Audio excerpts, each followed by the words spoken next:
다 같이 기도하시겠습니다. 능력의 말씀으로 살아계셔서 인간 역사를 다스려 가시는 하나님 아버지 감사합니다. 오늘 하나님 말씀 앞에 나온 한 심령 구보살펴 주시고 또 온라인상으로 들으실 분들도 보살펴 주시고 말씀을 끝까지 잘 들을 수 있도록 도와주시옵소서. 말씀을 증거하는 입술에도 함께 해주셔서 하나님의 말씀을 담대하게 선포할 수 있도록 도와주시옵소서. 오늘의 시종을 주님께 부탁드리며 한결같이 사랑해 주시는 고마우신 예수님의 이름으로 감사하며 기도드렸습니다. 아멘. 신약성경 로마서 15장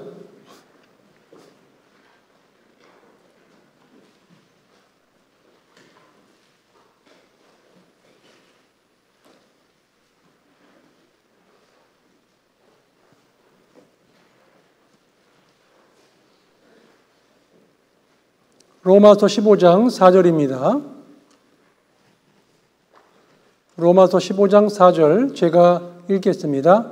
무엇이든지 전에 기록한 바는 우리의 교훈을 위하여 기록된 것이니 우리로 하여금 인내로 또는 성경의 안위로 소망을 가지게 함이니라.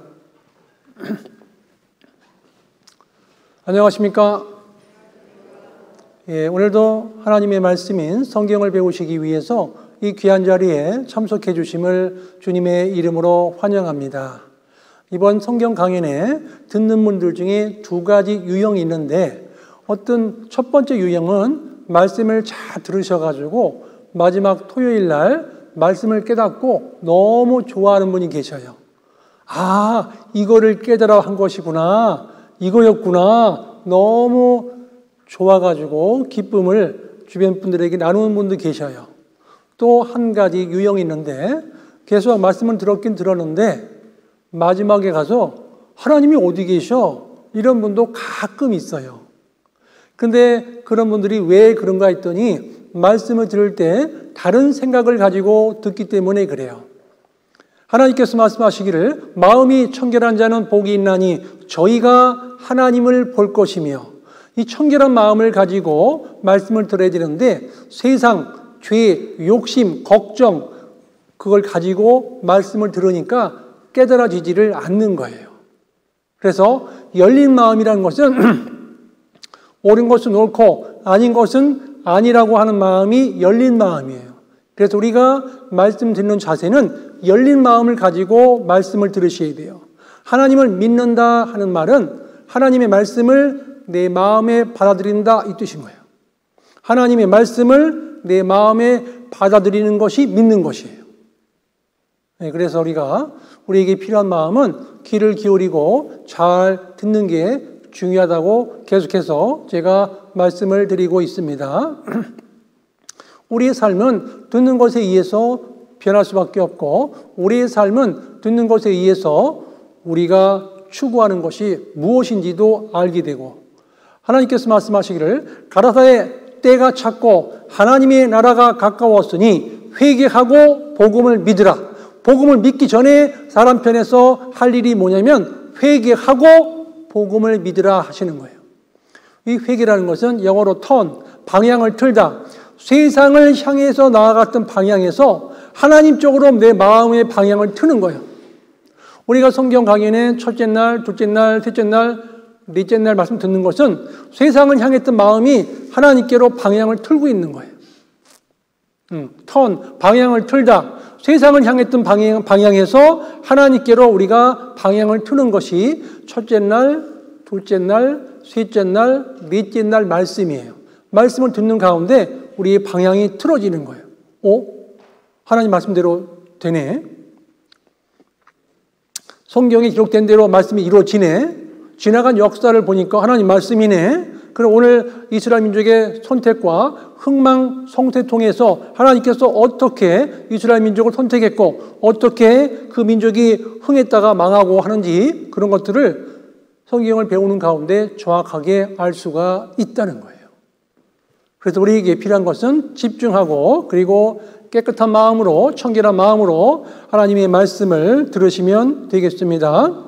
이 종교라는 것은 사람 편에서 자신의 노력으로 하나님을 찾는 행위가 종교예요. 자신의 노력으로 하나님을 찾는 행위가 종교다. 그래서 전 세계 곳곳에 종교가 없는 나라가 없다는 거죠. 그래서 우리는요, 이 성경에서 믿을 만한 증거를 발견하셔야 되는데, 하나님께서 이 성경을 두 가지로 요약하라 그러면 이렇게 말씀드릴 수 있습니다. 인류의 역사다.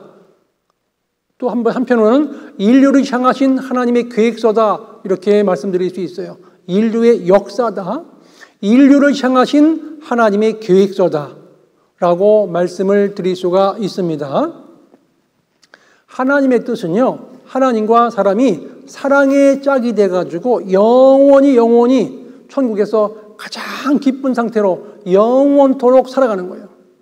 천국에서는요, 아픔도 슬픔도 고통도 괴로움도 없고 돈 벌 일도 없고 군대 갈 일 없고 악인 할 일 없고 가장 행복한 상태로 영원히 사는 것이요. 그래서 성경을 배우는 목적은 하나님이 사람들에게 주시고자 하는 영생의 복을 깨닫기 위해서 우리가 성경을 배우는 것이에요. 아는 것이 선이고 모르는 것이 악이다. 이렇게 말씀을 드릴 수 있습니다. 하나님을 알아가는 데 있어서요, 우리에게 필요한 마음은 솔직하고 깨끗한 마음이 필요하죠. 솔직해야 됩니다. 옛날 사람들은요, 해와 달과 별이 뜨는 것을 보고도, 밖에 나가서 풀을 보고도 하나님을 믿었다니까요. 마음이 순수했어요. 옛날 사람들은. 그러니까 하나님이 계시다는 것을, 하나님을 알 만한 마음을 내 마음속에, 우리 각자 마음속에 하나님이 넣어놓으셨어요. 제가요, 옛날 한 5살 정도, 5살, 6살 먹을 적에 살던 곳이 서울시 그 마포구 있죠. 마포 한강변에 살았는데, 그때 그 서울의 집들이 대부분이 저기 있죠. 판잣집들이었는데 1960년대니까 그때 살 때 제 동생이 이제 한 명 있었어요. 그 당시에는 제 동생이 이제 총 2명이 있는데, 그때 이제 어머니랑 저랑 같이 밥을 먹을 때가 많았어요. 아버지는 일 나가시고, 그러면 어머니와 저랑 밥 먹을 때 주로 먹는 게 뭐냐면 밥이랑 고추장하고 간장, 딱 3가지야. 제가 생각할 때. 혹시 이런 간장 아세요? 샘표 간장. 아세요? 오, 기억하시네. 그 옛날 추억 기억하시네요. 그 간장에다가 고추장을 넣고 쏙쏙 비벼가지고, 이렇게 먹었어요. 고추장, 간장, 옛날 고추장은 완전히 이건 발효시켜가지고 좋은 고추장이에요. 지금처럼 밀가루로 만든 고추장이 아니에요.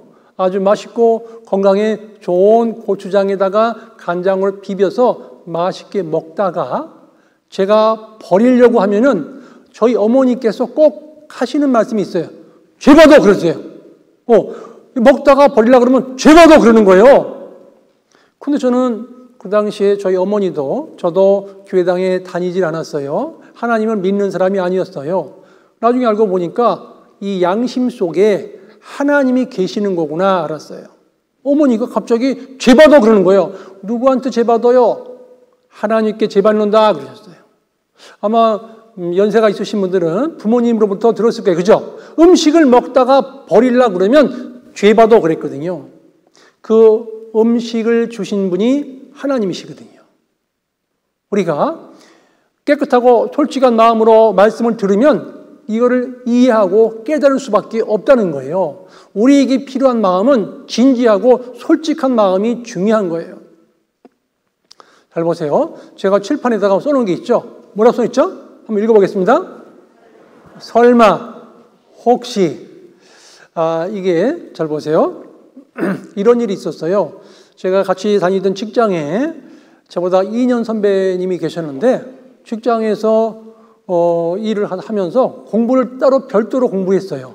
별도로 공부해가지고 공부를 해서 상사와 갈등도 있고 해서 나 여기 회사 이제 그만둬야 되겠다 마음 먹고, 그분이 다른 데로 어디로 이직했냐면 저거 아세요? 삼풍백화점.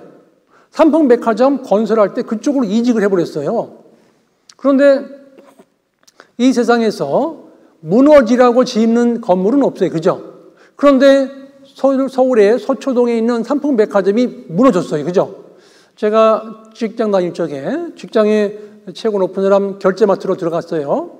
그래서 결제 맡고 있는데 갑자기 그 최고 높은 분이 그러는 거예요. 저한테. 김 과장, 예! 삼풍백화점이 무너졌어? 딱 그러는 거예요. 점심시간에. 삼풍백화점이 무너졌어? 그때 뉴스 틀어놓고 듣고 계시는 거예요. 긴급 뉴스를 듣고 계시는 거예요. 삼풍백화점이 무너졌어? 그러는 거예요. 잘 보세요.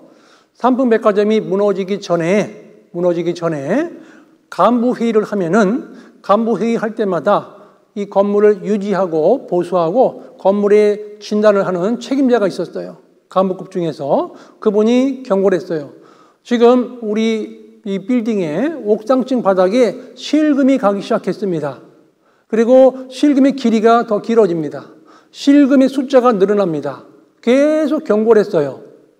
이 전문적으로 이 그 건물을 진단하고 유지하는 사람들은요, 마이크로미터라는 그런 장비 가지고 가서 실금은 딱 재가지고 실금 폭도 재고 길이까지 재가지고 실금의 숫자까지 재가지고 컴퓨터로 해가지고 이 건물이 얼마나 오래 갈지를 측정해가지고 얼마 안 가면 무너진다는 걸 이걸 알려줘요. 그 정도로 지금 기술이 발달되어 있어요. 그 실금 숫자까지 다 세요. 그래가지고 길이까지 세고 폭까지 재가지고 컴퓨터에 다 쳐놓으면은요, 이 건물 오래 못 갑니다. 그래서 이 간부가 아침마다 간부 회의할 때마다 삼풍백화점에서 경고를 했어요. 위험합니다. 천장에 지금 실금의 숫자가 자꾸 늘어납니다. 경고했어요. 왜냐면은요, 장사가 너무 잘 되다 보니까 옥상층에다가 계속 뭔가를 올려놓는 거예요. 공기를 정화시키기 위해서 뭐 쿨링 타워라든가 무슨 정화시키는 장치를 계속해서 옥상에다가 올려놓으니까 이게 하중에 의해서 금이 계속 갔던 거예요. 그러니까 이 경고를 받은 간부들은요, 항상 마음이 긴장하고 혹시 이 건물이 무너지면 어떡하나. 그래서 항상 중앙으로 걸어다니지 않고 항상 옆으로 여차하면 바깥으로 도망가려고 그런 마음을 가지고 살았던 거예요. 그런데 실제로 삼풍백화점 무너지기 30분 전에 간부급들은 다 나갔어. 실제로 다 살아난 거예요. 그리고 무너졌어요. 삼풍백화점이. 그리고 이제 나중에 사고 수습을 하는 가운데 경찰들이 조사를 했어요. 간부급들을 불러다가 당신들 왜 밑에 사람들을 다 이렇게 건물이 무너져가지고 죽는데 대피를 안 시켰어? 그러는 거예요. 설마 이 건물이 무너질까 했습니다. 설마 이 건물이 무너질까 했습니다. 그런데 당신들은 어떻게 살았어? 그러는 거예요. 당신들은 어떻게 살아났어? 혹시 무너지면 어떡해요? 혹시 이 사람들은요, 매일 아침에 간부 회의하면서 들었잖아요. 그죠? 경고를 들었기 때문에 혹시 무너지면 어떻게 준비했던 거예요. 그래서 늘 관찰하고 다니는 거예요. 언제 이 건물이 어떻게 될지 모르니까 마음에 준비했던 사람이에요. 그 사람들은 살았어요.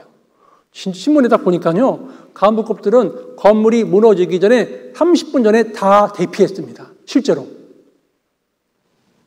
그래서 살아난 거예요. 그죠? 우리가 성경 강연에 말씀 듣는 가운데 설마 하나님 계시겠어? 지옥이 있겠어? 설마 이런 마음을 가지고 들으시면은 안 된다는 거예요. 아시겠습니까? 설마가 사람 잡습니다. 하나님께서는 우리에게 믿을 만한 증거를 주시고 믿으라고 하시지 어거지로 믿으라고 하시는 분이 아니하세요. 에스겔 36장 36절에 보면 나 여호와가 말하였으니 이루리라. 나 여호와가 말하였으니 이루리라라고 말씀을 하고 계셔요. 하나님께서는 말씀해 주시고 이루어 주시고 말씀해 주시고 이루어 주신다는 거예요. 그래서 우리가 성경을 배우는 가운데 설마가 아니라 반드시 성경에 어떻게 하나님께서 우리에게 피할 길을 주시고 어떻게 성경에서 우리에게 말씀하시는지를 잘 지켜보는 거예요. 마가복음 8장 36절 37절에 보시면 사람이 만일 온 천하를 얻고도 제 목숨을 잃으면 무엇이 유익하리요? 온 천하를 얻고도 제 목숨을 잃으면 아무것도 아니라는 거예요. 그래서 가장 소중한 것은 내 목숨이고 내 생명이고 내 영생이라는 거예요. 그래서 하나님이 주시고자 하는 영생의 복을 받아야 되는 거예요. 요한복음 12장 50절에 의하면 나는 그의 명령이 영생인 줄 아노라. 하나님께서 사람에게 명령한 게 뭐냐면 영생의 복을 먼저 받으라는 거예요. 그게 하나님의 명령이에요. 영생의 복을 받은 사람이 세상에서 가장 행복한 사람이에요. 우리는 하나님의 사랑받기 위해 이 땅에 태어나신 거예요. 하나님 주시는 복을 내가 깨달아야 되는 거예요. 깨닫는 자는 진리를 알지니 진리가 너희를 자유케 하리라. 진정한 자유를 누리며 살 수 있는 거예요. 깨달은 자는. 이 말씀을 듣고 깨닫는 자가 가장 행복한 사람이다. 그렇게 말씀을 드릴 수가 있습니다. 그래서 우리는 영생 얻기 위해서 이 세상에 태어난 것이다. 그렇게 말씀드릴 수 있고요. 이 성경은 올바른 진리를 알게 하고 영원한 축복, 영생, 하나님께로 가는 약도가 이 성경이에요. 이 성경은 하나님께로 가는 약도인 겁니다. 성경이 사실인 증거에서 가장 놀라운 것은 예언이에요. 하나님은 앞으로 될 일을 미리 선지자를 통해서 성경에 기록하게 하시고 우리도 알고 믿도록 해놓으신 거예요.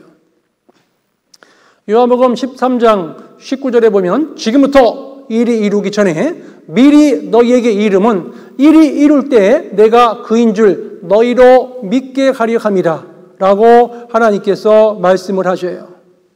오늘은요 이스라엘 민족을 선택한 이유 그리고 이스라엘의 마지막 운명과 이스라엘을 중심으로 한 예언을 중심으로 증거해 드리도록 하겠습니다.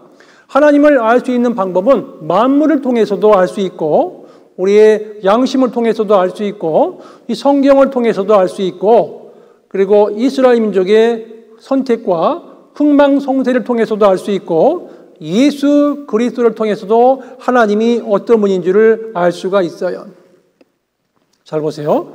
창세기 1장 1절에는 하나님께서 태초에 하나님이 천지를 창조하시니라는 말씀이 있고 그리고 맨 끝에 가면 요한계시록 21장에 가면 천국에 대한 말씀이 있어요.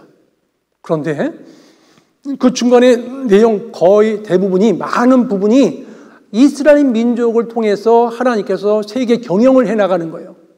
이스라엘 민족에 대해서 알아야 성경이 이해가 하게 돼 있어요.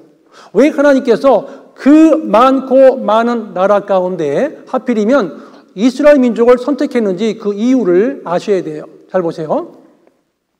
우리가 학교에 입학하거나 학년이 올라가면 첫 담임 선생님하고 첫 대면하는데 담임 선생님이 딱 첫 수업 시간 들어오자마자 학생들을 모아놓은 상태에서 뽑는 게 있어요. 두 글자, 앞자가 반자예요. 뭘 뽑아요? 뭘 뽑아요? 반장을 뽑아요. 선생님이 딱 돌아가지고 여기 학생들 이번 한 학기 동안 반장 하고 싶은 학생 있으세요? 어떤 학생은 예! 제가 한번 해보겠습니다. 그런 경우 있죠. 그죠? 근데 아무도 손 안 들면은요 선생님이 미리 누가 반장했으면 좋은지를 미리 정해갖고 왔어요. 벌써 딱 들어오자마자 자네가 반장 한 6개월 한 학기 동안 해보죠. 그럼 예. 선생님이 반장을 뽑는 목적은 한 학기 동안 선생님이 편하게 지내려고 하는 거예요? 반장을 편하게 지내려고 해주는 거예요? 잘 생각해 보세요. 한 학기 동안 담임 선생님이 반장을 뽑는 목적은 선생님이 학생들 일일이 한 사람에게 다 전해줘야 되는데 너무 번거롭고 시간도 많이 걸려요. 반장을 통해서 전해주는 거예요. 그래서 담임 선생님이 세 번째 시간 끝나면 반장은 교무실로 오거나 그러면 반장이 가요. 선생님이 부르셨어요? 내일 음악 시간에 뭘 갖고 와라. 미술 시간에 뭔 준비물을 가져오라고 학생들에게 얘기해라. 그럼 저거 갖고 와가지고 반장이 내일 미술 시간에 뭘 가져오라 그랬고 음악 시간에 뭘 가져오라고 그랬다고 적어놓고 이야기했어요. 그러면 그 이야기한 말은 반장의 말이에요? 선생님 말이에요? 선생님 말이잖아요. 반장은 선생님이 말을 전해준 것밖에 없어요. 그런 것처럼 하나님께서도 이 세상에 있는 많은 나라 중에서 반장 역할을 해주는 나라가 필요했어요. 그 나라를 이스라엘인 거예요. 이스라엘. 그 많고 많은 나라 중에서 세상에서 제일 가운데 있는 나라, 세상 중앙에 있는 나라, 그 나라가 이스라엘인데 반장 역할을 해줄 나라가 하나님 편에서 필요했던 거예요. 그래서 하나님께서 이스라엘 민족을 반장 역할을, 그럼 보세요. 선생님과 반장하고 약속이 체결되면 전 반에 있는 학생들에게 그 영향이 갈까요? 안 갈까요? 가죠. 선생님이 반장한테 음악 시간에 뭘 갖고 와라, 미술 시간에 뭘 갖고 와라, 안 갖고 올 때는 책상 위에 올라가서 무릎 한 대 맞을 줄 알아? 그럴 수 있죠, 만약에. 그러면 반장하고 선생님하고 약속이 체결된 것은 반장하고 끝나는 게 아니라 그 반 전체 학생들에게 영향을 주는 거예요. 그죠? 그런 것처럼 하나님과 반장 국가인 이스라엘 민족과 약속이 체결된다면은 전 세계의 모든 사람들에게 영향을 준다는 거예요. 하나님이 반장 국가인 이스라엘 민족과 약속을, 어떤 약속을 체결하는지를 우리가 보도록 하겠습니다. 로마서 2장입니다. 로마서 2장.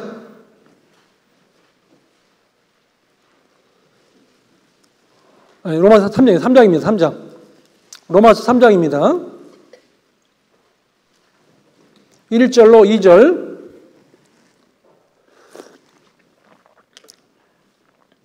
같이 읽겠습니다. 그런즉 유대인의 나음이 무엇이며 할례의 유익이 무엇이뇨? 범사에 많으니 첫째는 저희가 하나님의 말씀을 맡았음이니라.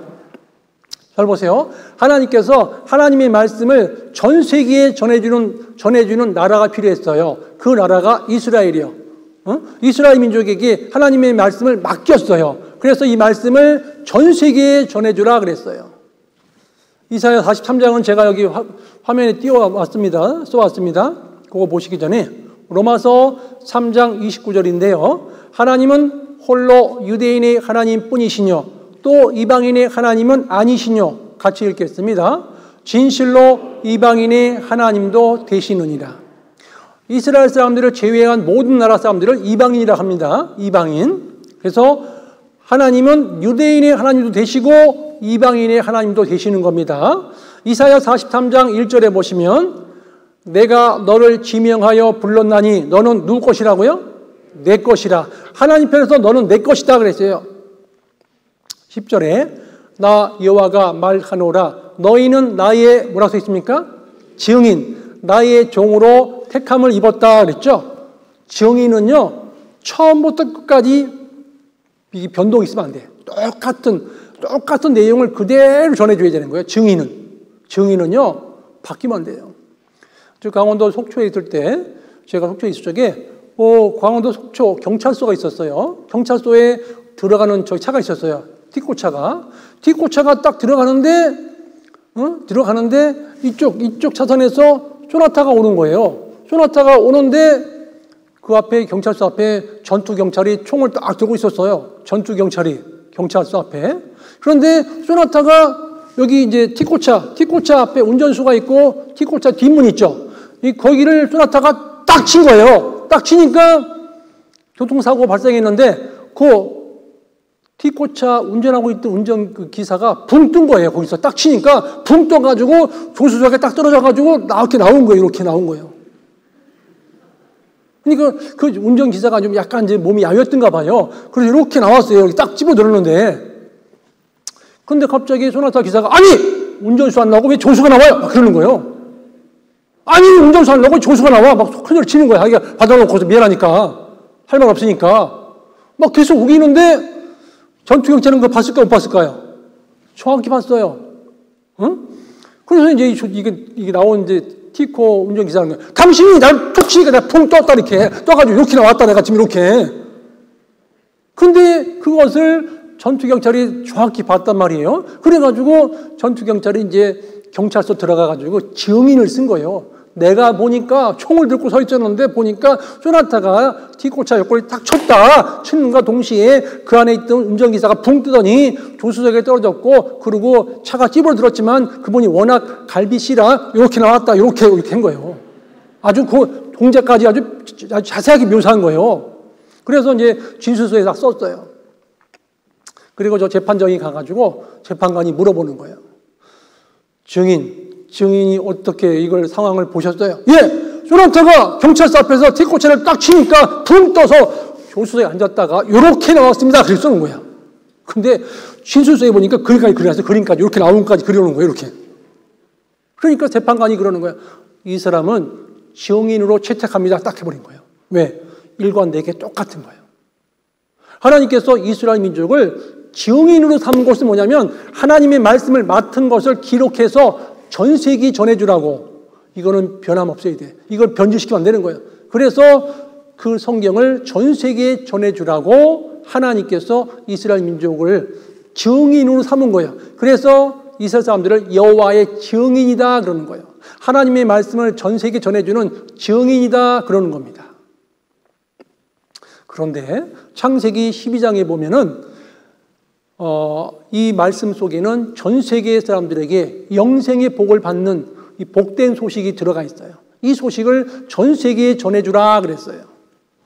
여기 잠깐 또 화면을 보시도록 하겠습니다. 창세기 12장 2절로 3절에 보시면 내가 너로 큰 민족을 이루고 네게 복을 주어 내 이름을 창대케 하리니 너는 복의 근원이 될지라. 탐적 같이 읽겠습니다.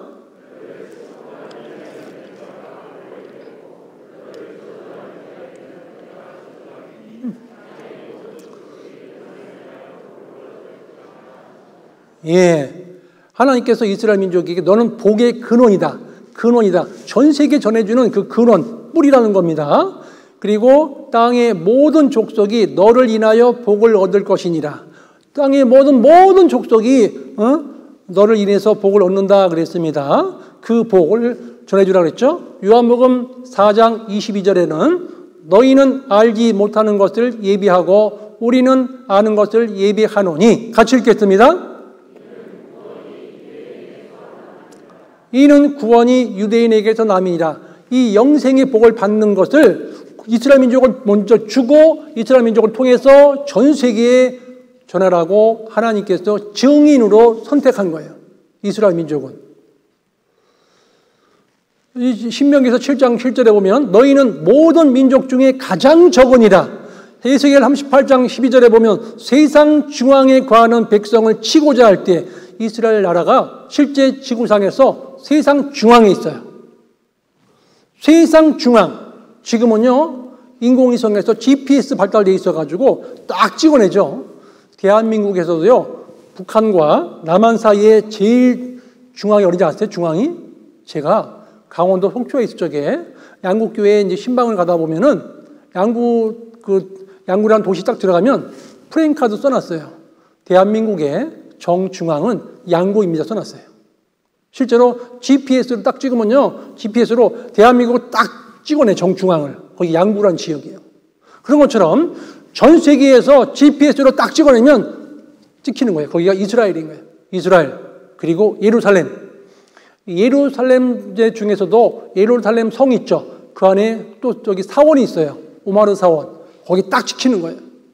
제가요, 세상 중앙에도 갔다 왔고 세상 끝에도 갔다 왔어요. 제가 세상 중앙에 갔다 온 곳, 세상 끝에 갔다 온 걸 사진을 찍어 왔는데 그거를 보여드리겠습니다.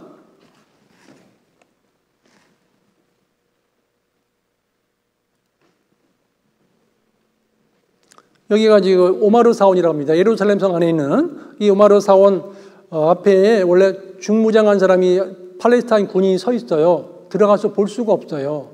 아무도 못 들어가게 합니다. 회계 사원인데, 근데 이 중무장한 사람이 갑자기 설사는 바람에 화장실 가야 되는 바람에 갑자기 피한 거예요. 그래서 갑자기 또 거기 갔던 사람이 들어갔다 사진 찍어 놓은 거예요.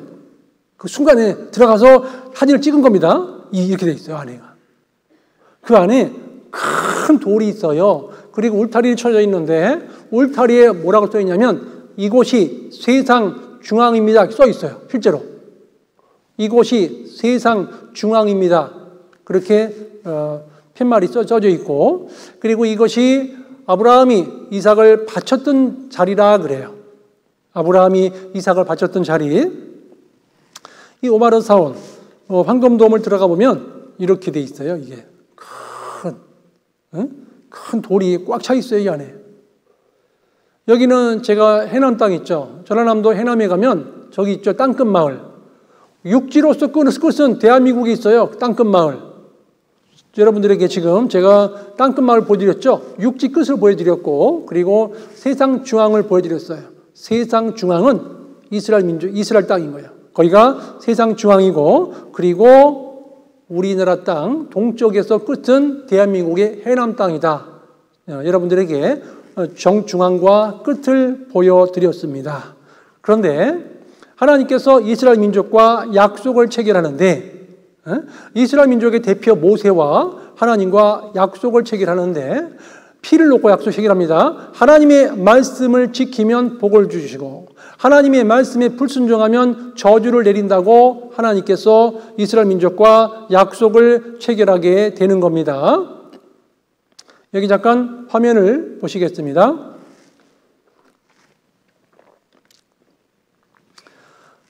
성경에 보시면은요, 신명기 28장 1절부터 쭉 보시면은 하나님이 말씀에 순종하면 복을 주시고 불순종하면 저주를 내린다 했습니다. 말씀에 순종하면 복을 받는다.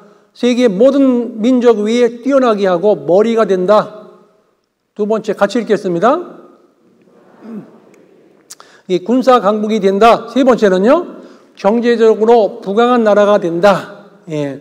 하나님이 말씀을 불순종하면 저주를 받게 되는데, 같이 읽겠습니다. 약속의 땅이 황폐하고 황무하게 된다 그랬어요. 두 번째는요, 민족을 세계 열방에 흩어버린다 그랬어요. 전 세계에 흩어버리는 겁니다. 세 번째는요, 죽음과 저주가 따르고 그리고 칼이 따른다. 그리고 민족과 땅의 회복. 나중에 맨 끝에 가면 우리가 살는 시대에 민족과 땅의 회복이 있고 하나님이 회복시키신다 그랬어요. 이스라엘의 흥망성쇠를 통하여 온 세상 사람들이 하나님을 믿도록 하기 위해서 하나님께서 이스라엘 민족을 선택하신 거예요. 하나님이 이스라엘 민족을 선택하신 목적은 하나님의 말씀을 맡긴 것을 적어서 그리고 그 말씀을 전 세계에 전해주라고. 그래서 이스라엘 민족을 여호와의 증인이다. 하나님 말씀을 전 세계에 전해주는 증인이다 그러는 거예요. 하나님은요, 그 이스라엘 백성들에게 성경을 기록하기 위해서 받아 적어서 그 받아 적은 말씀을 전 세계에 전해주라고 그랬죠. 그래서 마태, 마가, 누가, 요한복음, 사복음서가 89장으로 이루어졌는데 그 속에 핵심 내용이 뭐냐면 복된 소식이에요. 기쁜 소식. 영원히 살 수 있는 영생의 복에 대한 말씀이 자세하게 기록되어 있어요. 영생의 복. 그것을 전 세계에 전하도록 이스라엘 민족을 선택하셨어요. 하나님께서. 그래서 우리는 성경을 배우는 가운데 이스라엘 민족의 역사에 대해서 잠깐 다시 한번 정리를 하도록 하겠습니다. 이스라엘 민족의 역사. 잘 보세요. 사이에 낀 땅, The Land Between 그랬죠. 유럽과 아시아와 아프리카 딱 중앙에 있는 나라가 이스라엘이에요. 실제로요. 지도를 펴놓고서요. 유럽과 아시아, 아프리카 딱 찍히는데 그 중앙에 딱 이스라엘인 거예요. 이것은요, 과학적으로 밝혀지는 거예요. 과학적으로. 3개 대륙 사이에 딱 끼어 있어요. 그래서 여기 이스라엘을 딱 붙들고 있으면은요, 아시아에서 아프리카로, 아프리카에서 유럽으로 갈 수가 없어요. 움직일 수가 없는 거예요. 제가요, 그 성경 시대의 철새들을 좀 연구하면서 제가 느낀 게 뭐냐면, 철새들도 사람이 다니는 길로 가는 거예요. 바다라든가 이 광야로 안 지나가요. 왜냐하면 철새도 날아가다가 힘들면 쉬어야 할 거 아니에요. 쉬어야 되는 곳에 그 녹지라든가 그런 게 없으면 죽어요. 없으면은. 그러니까 새들도 사람이 움직이는 길 쪽으로 우리 따라가는 거예요.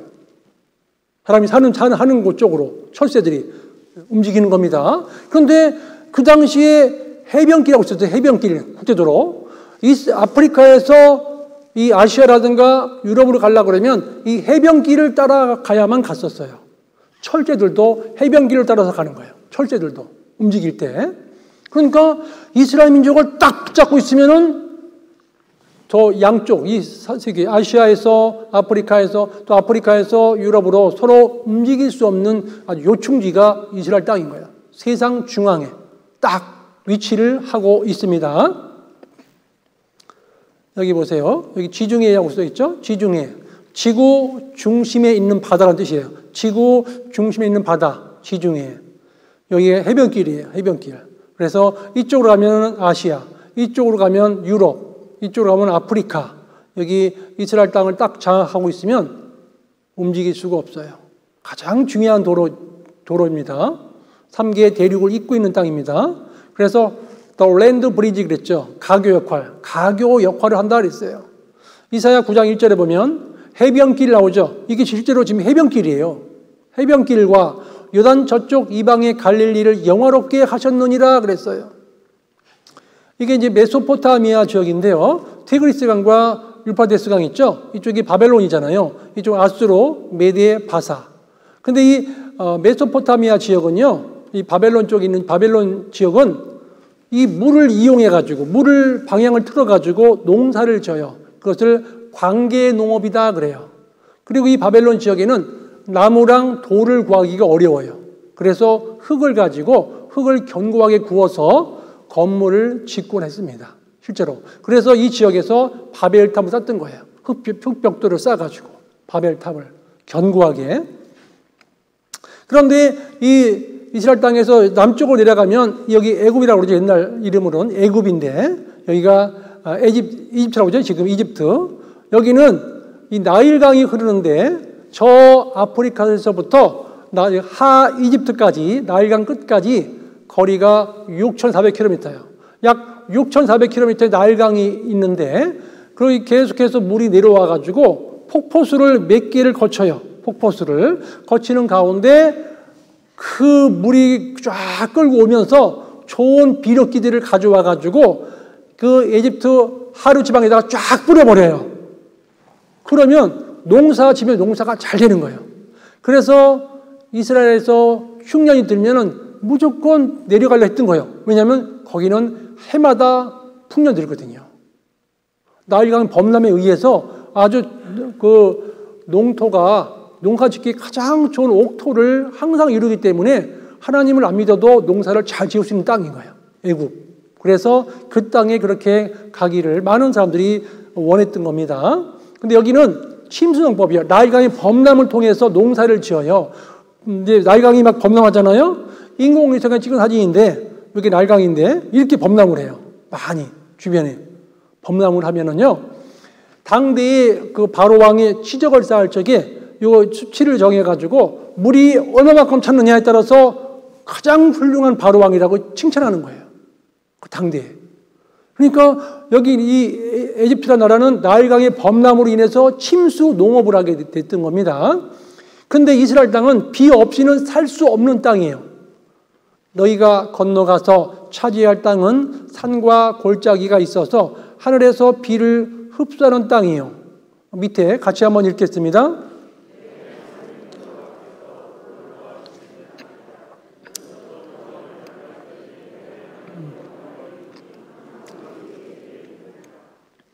이 이스라엘 땅은요, 하나님 여호와께서 돌보아 주시는 땅인 거예요. 하나님께서 이른비와 겨울비와 이른비와 겨울비와 마지막 비를 안 주면은요 살 수가 없는 거예요. 여기 보시면 주 여호와께서 가라사대 이것이 곧 예루살렘이라 내가 그를 이방인 가운데 두어 열방으로 둘러있게 하였거늘. 이 이스라엘 주변에 열방으로 둘러있게 해놓은 거예요. 하나님께서. 하나님의 말씀에 순종하면 주변 나라를 정복하고 다 이스라엘에게 조공을 바치고 하나님 말씀에 불순종하면 이방 나라에 의해서 핍박을 당했어요. 하나님께서 이스라엘 민족을 선택한 목적입니다. 1번 같이 읽겠습니다. 가장 적은 민족이므로 선택. 하나님의 살아계심과 하나님의 능력을 나타내어 여호와의 증인을 삼으시려고. 2번째 읽겠습니다. 기록 전 세계에 전파하기 위해서 세상 중앙에 거하는 민족임으로 선택을 했어요. 3번째 읽겠습니다. 인류를 구원하실 예수님 보낼 모체를 삼기 위해서. 네 번째는요, 이스라엘 민족의 흥망성쇠, 이방인의 거울로 삼기 위해서. 다섯 번째는 이스라엘을 세계 역사의 중심으로 세워 세상 역사를 이끌어 가시려고, 예, 하나님께서 이스라엘 민족을 선택하신 겁니다. 하나님께서 이스라엘 민족에게 기적을 베풀어 가지고, 야, 하나님 계시구나 알게 하셨고, 그리고 구약 성경을 기록하게 했는데, 이 구약 성경의 핵심이 메시아, 구세주, 그리스도가 오시다는 약속이 적혀 있어요, 구약에. 그래서 약속대로 메시아가 오셨습니다. 그래서 이 신약 성경을 복음, 복된 소식이다 그랬어요. 그리고 이 성경이 온 세계 전파되고 나서 영원한 천국과 영원한 지옥으로 이제 갈라지는 겁니다. 하나님께서 이스라엘 백성을 하나님의 백성이다, 성민, 그리고 선택한 민족이다, 그래서 선민 그런 거예요, 선민. 이스라엘 사람들을 제외한 모든 사람들을 이방인이다 그랬어요. 하나님께서 만민 가운데서 아브라함을 부르셨고, 아브라함은 아들이 이삭이었고, 이삭의 아들이 야곱이었고, 야곱과 12아들이 애굽 땅에 들어가게 됐는데, 이집트에서 약 400년 정도 노예 생활을 하다가 그 민족이 하나님께 부르짖습니다. 하나님, 노역 가운데 지금 너무 고통스럽습니다. 저희를 건져주세요. 구원해주세요. 그랬어요. 그래서 하나님께서 이스라엘 백성의 대표 모세를 보내서 이스라엘 민족을 데리고 나오는데, 홍해 바다를 건너가지고 나오게 됐어요.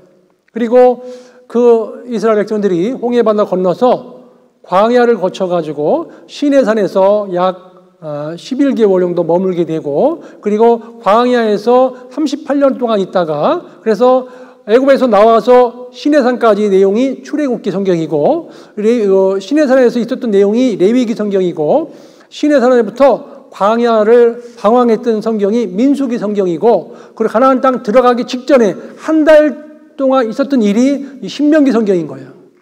성경 내용이. 그리고 하나님께서 여호수아가 대장이 돼가지고 가나안 땅을 정복하게 했고, 그리고 가나안 땅을 정복한 이후에 그 땅에는 사사가 다스리는 시대가 있었죠. 사사 시대를 거쳐가지고 그 다음에 이제 왕정 시대가 펼쳐지는데, 사울 왕 40년, 다윗 왕 40년, 솔로몬 왕 40년, 약 120년간 왕정 정치가 벌어졌어요. 이때는 주변 나라를 막 통치하고 강대국이 됐어요. 하나님 말씀에 순종했기 때문에. 그런데 솔로몬 왕이 마지막 늙음하게 우상 숭배하는데, 그렇게 이제 많은 우상 숭배하는데 그쪽에 좀 마음을 뺏기게 됐어요. 그래서 하나님께서는 솔로몬이 죽은 이후에 그 나라를 두 쪽으로 나눈다 그랬어요. 그래서 북쪽에는 북이스라엘, 남쪽은 남유다로 갈라지게 됐습니다. 그런데 북이스라엘은 BC 722년에 아시리아의 멸망을 당하고, 이 남유다는 BC 586년에 완벽하게 바벨론에 의해서 멸망을 당해요. 그리고 그 땅은 페르시아, 헬라, 로마에 의해서 식민지 생활을 계속해왔던 거예요, 이스라엘은. 그래서 저거 보면 여기 로마 시대 때는 디베리우 황제 있죠. 디베리우 황제가 있을 때 유대 총독이 빌라도 총독이었어요. 빌라도 총독이었습니다. 그리고 여기 보시면 헤롯 안티파스 있죠. 빌라도 총독이 헤롯에게 보냈다고 그랬죠. 헤롯에게. 그분이 헤롯 안티파스라는 사람이에요. 이 당대에 같이 이렇게 연결되는 사람이에요. 로마 시대는 디베리우 황제가 계셨고, 그리고 유대에는 빌라도 총독이 있었고, 그리고 유대 땅 안에 헤롯 왕가에서는 헤롯 안티파스가 통치하고 있었어요. 여기 이제 헤롯도 이렇게 나눠서 헤롯의 아들들이 통치했는데, 그리고 예수님이 베들레헴에서 탄생하셨잖아요. 탄생하시고, 그리고 애굽으로 피신했다가, 그리고 나사렛에 와서 사시고, 이런 과정인 겁니다. 이제 책을 이제 복사해 온 건데요. 예수님을 기점으로 해서 AD, 예수님을 탄생 기점으로 해서 AD, 탄생 전은 BC라고 해요. Before Christ, 예수님 탄생하시기 전. AD는 아노 도미니, 주후, 예수님 탄생하신 후, 이런 뜻이에요. 이스라엘의 순환의 역사를 이렇게 쭉 기록되어 있습니다. 이 역사마다 하나님께서 이스라엘 민족이 순환을 당했는데, 이 세계사 책에 보면은요, 여기 보면은 나오죠. 페르시아 제국. 그 다음에 헬레니즘 세계, 로마 제국 나옵니다. 그리스도교의 성립과 전파 나오죠. 예수. 실존 인물인 겁니다. 예수라는 분은 실존 인물이에요. 예수님. 그리고 그리스도교의 전파. 그리고 여기 보시면 이게 세계사 책을 지금 복사해 온 겁니다. 학생들이 쓰는 세계사 교과서입니다. 유대교의 경전인 구약 성서는 그들의 민족사이기도 하다. 인도의 독립, 서아시아 제국의 독립, 그리고 로마 제국의 판도죠. 로마는 유럽과 아시아와 아프리카 이 3개의 대륙을 점령했던 나라가 로마 제국이에요. 로마는요, 약 1000년 동안을 지낸 거예요. 1000년간을. 이 로마가 만든 도로망인데 2000년 전에 만든 도로망에다가 지금은 조금 더 추가했어요. 그 당시에 도로는요, 잘 보세요. 이 BC 3세기에 동쪽과 서쪽에서 일이 벌어지는데 이쪽은 서쪽이고요. 이쪽은 동쪽이에요. 동쪽에 중국 있죠. 동쪽에서는 중국의 진시황이 있습니다. 진시황. 진시황에 의해서 BC 3세기 이 BC 3세기에 똑같은 일이 벌어지는데 나라 여기 동쪽이랑 서쪽이랑 일이 벌어지는데 중국에는 전쟁에 승리했다 그러면 산꼭대기에다가 성을 쌓았어요. 그 성이 무슨 성이요? 만리장성이요. 그게 중국집 이름이 아닙니다. 실제 중국에 가면 만리장성이 있어요. 이 만리장성의 길이가요. 얼마인지 아세요? 15만 킬로미터, 15만 킬로미터. 어마어마하죠. 엄청나잖아요. 그리고 서쪽에서는 로마에서 이 로마는 전쟁에서 승리했다 그러면 뭘 만드냐면 도로 있죠. 도로망을 개설해요. 이 로마는 전쟁에서 승리했다 그러면 도로망을 개설합니다. 그래서 그 만리장성은 약 5,000km고 여기 도로망은 15만 km예요. 그래서 중국에는 산 꼭대기에다가 한 5,000km의 만리장성을 쌓았고 이 로마는 15만 km의 도로망을 개설했어요. 예수님이 로마 시대에 오실 수밖에 없었던 이유를 한번 설명드려보겠습니다.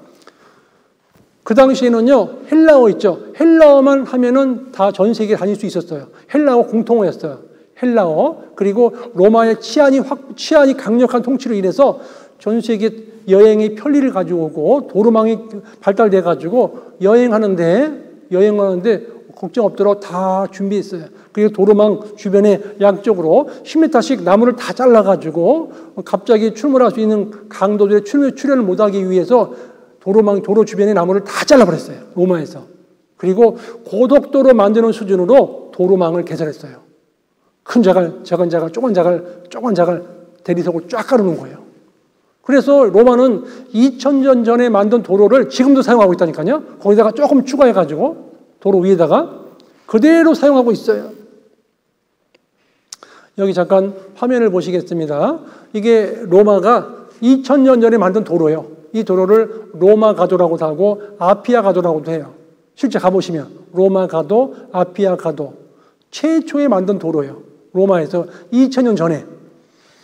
이게 이제 로마가 주변 나라를 점령했다 그러면 다 대리석으로 쫙 깔아놨어요. 길을. 여기는 저기입니다. 에베소라는 곳이에요. 에베소. 그리스 가면은 여기는 여기는 터키 에베소고 여기는 그리스의 고린도 지역이죠. 고린도. 우리가 성경 보면 나오죠. 고린도 전서, 후서. 고린도라는 지역도 가보니까 다 대리석 깔아놨어요. 발굴해 보니까.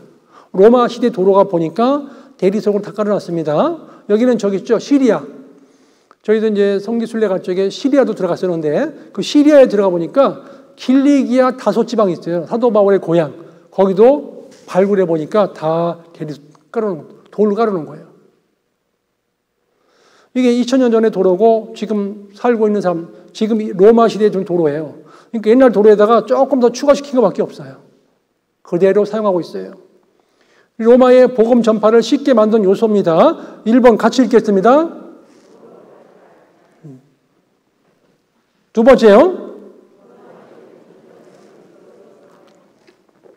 세 번째,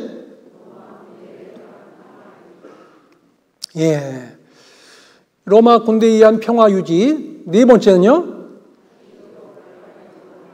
다신교 국가인 로마는 종교에 대해 관용 정책을 베풀었다. 또 읽겠습니다. 로마는 마른 장작에 불길이 이때 예수님께서 이 땅에 오신 거예요. 로마 시대 때 예수님께서 오셨어요. 그래서 예수님께서 중풍병자를 고쳐주시고 소경의 눈을 뜨게 해주시고 예수님께서 그러니까 사람들이 많이 몰려드는 거예요. 많이 몰려드는 거예요. 그 이스라엘 사람들이 사는 지역에 가가지고는 5병이어의 기적을 일으키고 또 이방인이 사는 지역에 가가지고는 7병이어의 기적을 일으키는 거예요. 많은 사람들이 막 5병 떡 5개와 물고기 2마리 가지고 약 2만여 명이 떡을 먹게 되는 거예요. 많은 사람들이. 그러니까 야, 저분을 우리가 왕으로 세우면 로마를 박살내버리고 우리를 독립시킬 수 있을 것이다. 기대가 컸어요. 그래서 구름대같이 쫓아다니는 거예요, 예수님을. 그런데 이스라엘 사람들이 예수님을 억지로 잡아가지고 임금 삼으려고 하니까 예수님은 산으로 막 도망가시는 거예요. 이상한 거예요. 저 정도 능력이면은 로마를 박살내버리고 우리를 독립시킬 수 있을 것인데 왜 저러는가? 왜 저러는가? 막. 근데 예수님은 다 나타나셔가지고 그런 거예요. 마음이 가난한 자는 복이 있나니 저희가 하나님을 볼 것이며 이 영적인 말씀만 계속 하시는 거예요. 독립시켜주겠다. 잘 살게 해주겠다. 이런 말씀을 하나도 안 하시는 거예요.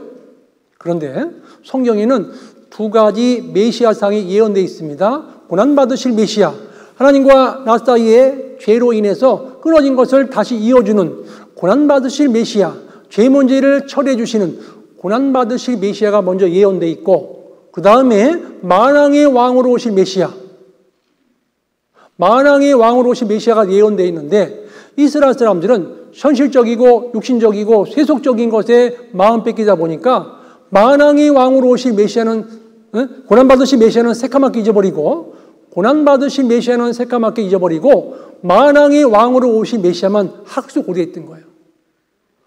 육신적이고 세상적이고 쾌락적이고 세속적인 것에 마음 뺏겨가지고 당장 독립시켜줄 메시아만 학수고대에 있던 거예요.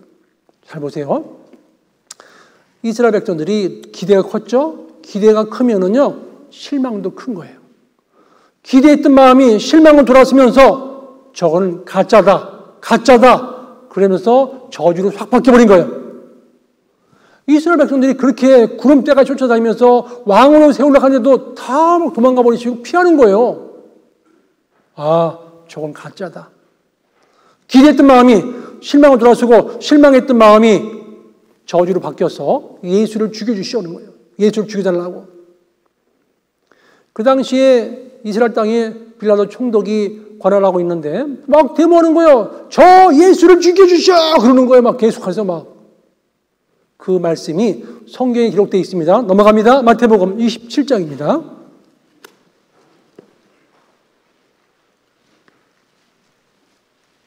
마태복음 27장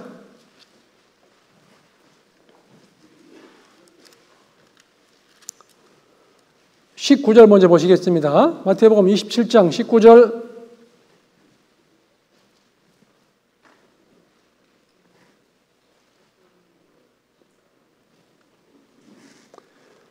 총독이 재판자리에 앉았을 때 같이 읽겠습니다. 그 아내가 사람을 보내어 가로되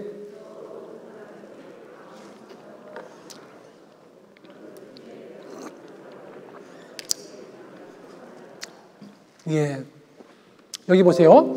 필라도 아내가 자기 비서관을 보내가지고 자기 남편이 총독이 지금 재판자리에 있는데 가서 잘 이걸 편지 전해주라 그랬어요. 오늘 꿈에 내가 그 사람 때문에 애를 썼습니다. 절대 저 사람 건들지 마세요. 그랬어요. 자기 아내가 자기 빌라도 총독 남편에게 보냈어요. 그런데 잘 보세요. 그 당시에 로마에서 파견됐잖아요. 그러니까 로마 황제에게 다 보고를 해야 돼요. 원래는. 근데 보고하려고 보니까 디베리오 황제가 로마의 황제가 무슨 일이 있는지 그 황실에 안 있고 저 섬에가 있어요. 그래가지고 은둔 정치를 하는데 문서만 가지고 와, 문서만. 사람 안 만나주는 거예요. 사람을 안 만나주는 거예요. 그러니까 편지를 써가지고 그 상황을 설명하기가 너무 어려운 거예요. 그 상황을 자세히 설명드리기가 직접 보고서 이야기해야 되는데 이거 문서를 가지고 그걸 설득하기가 너무 어려운 거예요. 그리고 자기의 정치적인 생명이 또 단축될까 봐 이 예수를 죽이는데 내어주는 일이 벌어지는데 빌라도는 예수님을 안 죽이려고 3번에 걸쳐 가지고 자기 나름대로 수를 쓰게 돼요. 죄 없는 예수님을 어떻게든 살려보려고 빌라도는 노력을 했는데요. 한번 보실까요? 빌라도가 어떻게 노력했는지 볼까요? 화면을 보시겠습니다. 예수님이 겟세마네 동산에 있을 쪽에 잡히십니다. 겟세마네에서 잡히신 다음에 가야바 대제사장 안나스 가야바에게 여기 잡혀오게 되고, 그리고 그 예수님을 다시 총독이 있는 이 안토니오 요새 있죠? 안토니오 요새, 여기가 빌라도 총독이 머물러 있는 곳인데 빌라도 총독에게 잡아와가지고 예수를 죽여주시오 그러는 거예요. 그러니까 빌라도 총독은 자기가 안 죽이려고, 사람 죽이는 게 이게 보통 일이 아니거든. 그래서 조사해 보니까 이 사람은 죽을 죄가 있는 게 아니라 이 종교적인 문제 때문에 문제가 있기 때문에 내가 손 안 대려고 여기 헤롯 안티바스 있죠. 헤롯 안티바스가 머물러 있는 궁으로 보내요. 그랬더니 헤롯도 금방 눈치채고서 헤롯도 다시 총독 빌라도에게 다시 돌아보내버려요. 그래서 다시 안토니아 요새에 있는 빌라도 총독으로 다시 오게 됐고, 그래서 십자가형을 여기서 받게 되는데, 그리고 여기 골고다라는 지역에 가가지고 골고다를 끌려가시는데 오전 9시에 십자가에 달리시고 12시에 태양의 빛을 잃게 되고 오후 3시에 운명하시는 일이 벌어졌어요. 여기 예루살렘 성 밖에 골고다에서 십자가상에 돌아가시게 되는데요. 신문을 받고 고난당하고 죽임당하는데 이 빌라도가 책임 피하기 위해서 헤롯 안티바스에게 보냈죠. 헤롯의 관할에 속한 줄을 알고 헤롯에게 보내니 그때 헤롯이 예루살렘에 있더라. 회개 필요 안 되는 겁니다. 또 6월절 특사가 있어요. 정치 안정력이라는 게 있는데 같이 한번 읽겠습니다. 너희는 내가 누구를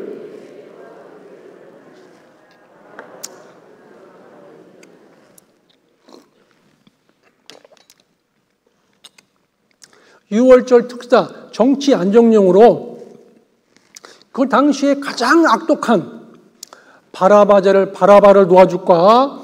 그래서 예수를 놓아줄까? 이 빌라도는요, 예수를 놓아주라 할 줄 알았거든요. 근데 아니었어요. 이 제사장들과 이스라엘의 그 무리들이요, 미리 돈으로 다 매수해 놓은 거예요. 다. 예수님을 따르던 사람들을 다 매수해 놓은 거예요. 그래서 예수를 죽여주시오 그랬던 거예요. 소용이 없는 겁니다. 빌라도가 아무 성과도 없이 도리어 밀란이 나려는 것을 보고 물을 가져다가 머리 앞에서 손을 씻으며 가로 이르되 이 사람의 피에 대하여 나는 무죄하니 너희가 당하라 그랬어요. 이 예수님 죽인 피값은 너희가 당하라, 나는 무죄하다 그랬어요. 대야에서 손을 씻으면서. 근데 이 로마의 디베리 황제는 섬에 가셔가지고 은둔 정치하면서 문서를 통해서 정치를 했어요. 그러니까 설명할 길이 없는 거예요. 너무 힘든 거예요. 그래서 보고하지 그렇게 못하고 이게 타협을 해서 빌라도를 예수님을 죽이는데 내어주게 돼요. 빌라도가. 백성이 더 대답하여 이르되 그 피를 우리와 우리 자손에게 돌릴지어다 그랬어요. 빌라도가 여기서 사형 언도를 내리고 골고다에 가서 사형을 당하게 됩니다. 그리고 마지막으로 동정심을 유발하여 십자가 달기 전에 빌라도가 세 번째입니다. 이 사람이 무슨 악한 일을 하였느냐? 나는 그에게 죽일 죄를 찾지 못하였나니 때려서 놓으리라.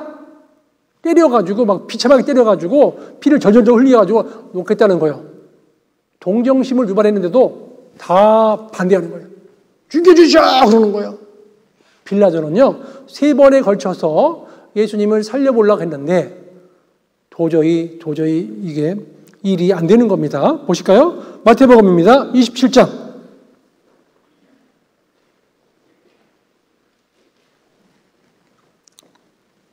24절. 빌라도가 아무 효염도 없이 도리어 밀란이 나려는 것을 보고 물을 가져다가 무리 앞에서 손을 씻으며 가로되 이 사람의 피에 대하여 나는 무죄하니 너희가 당하라. 25절 읽겠습니다.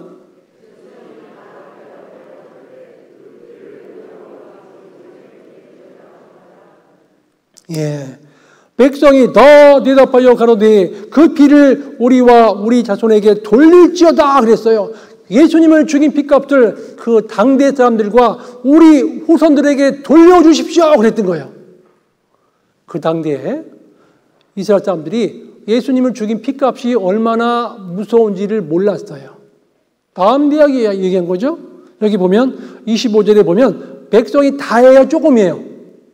다잖아요. 다 얘기한 거예요. 다 대답하여 가로되 그랬어요. 그 예수님을 죽인 피값을 우리 당대 사람들과 우리와 우리 후손들에게 돌려주십시오 그랬어요. 26절 같이 읽겠습니다.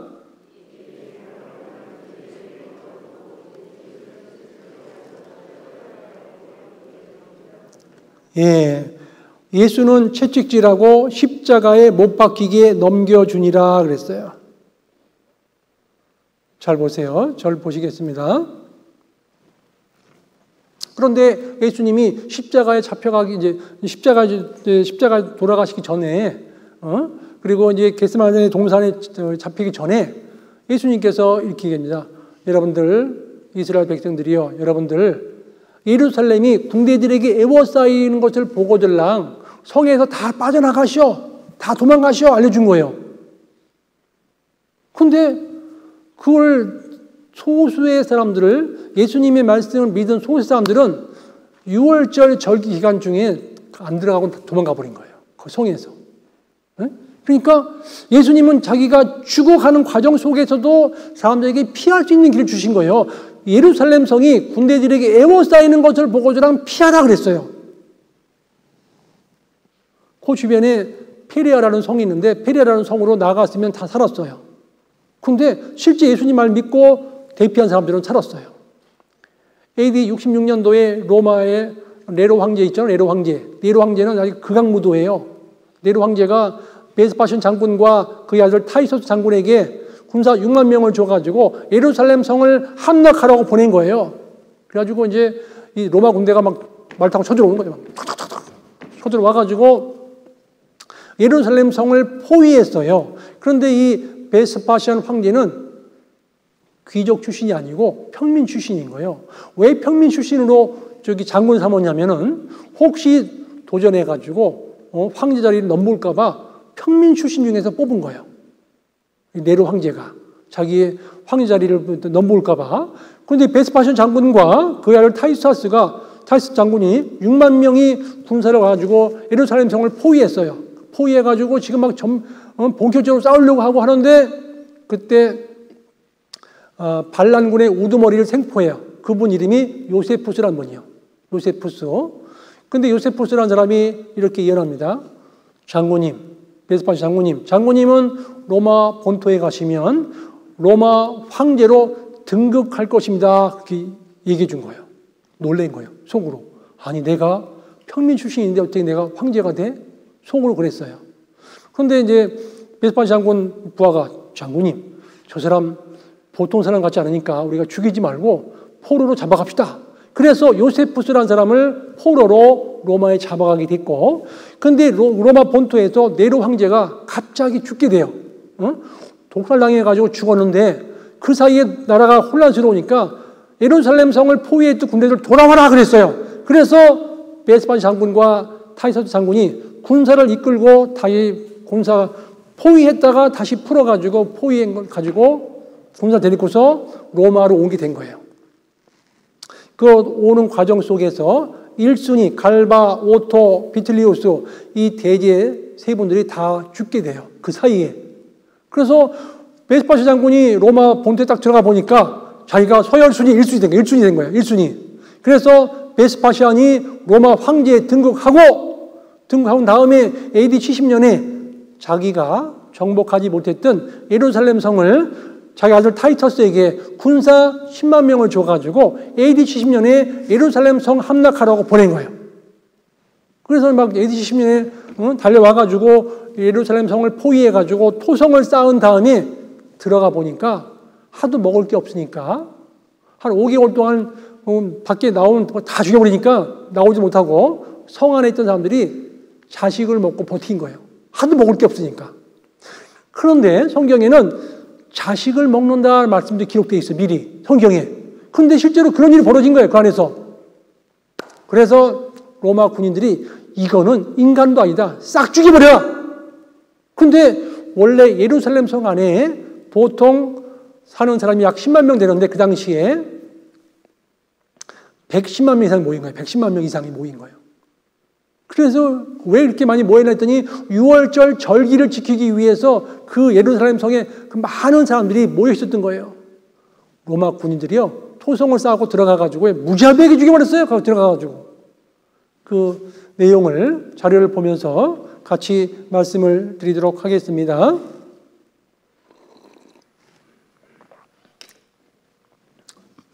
예레미야 19장 15절 말씀인데요.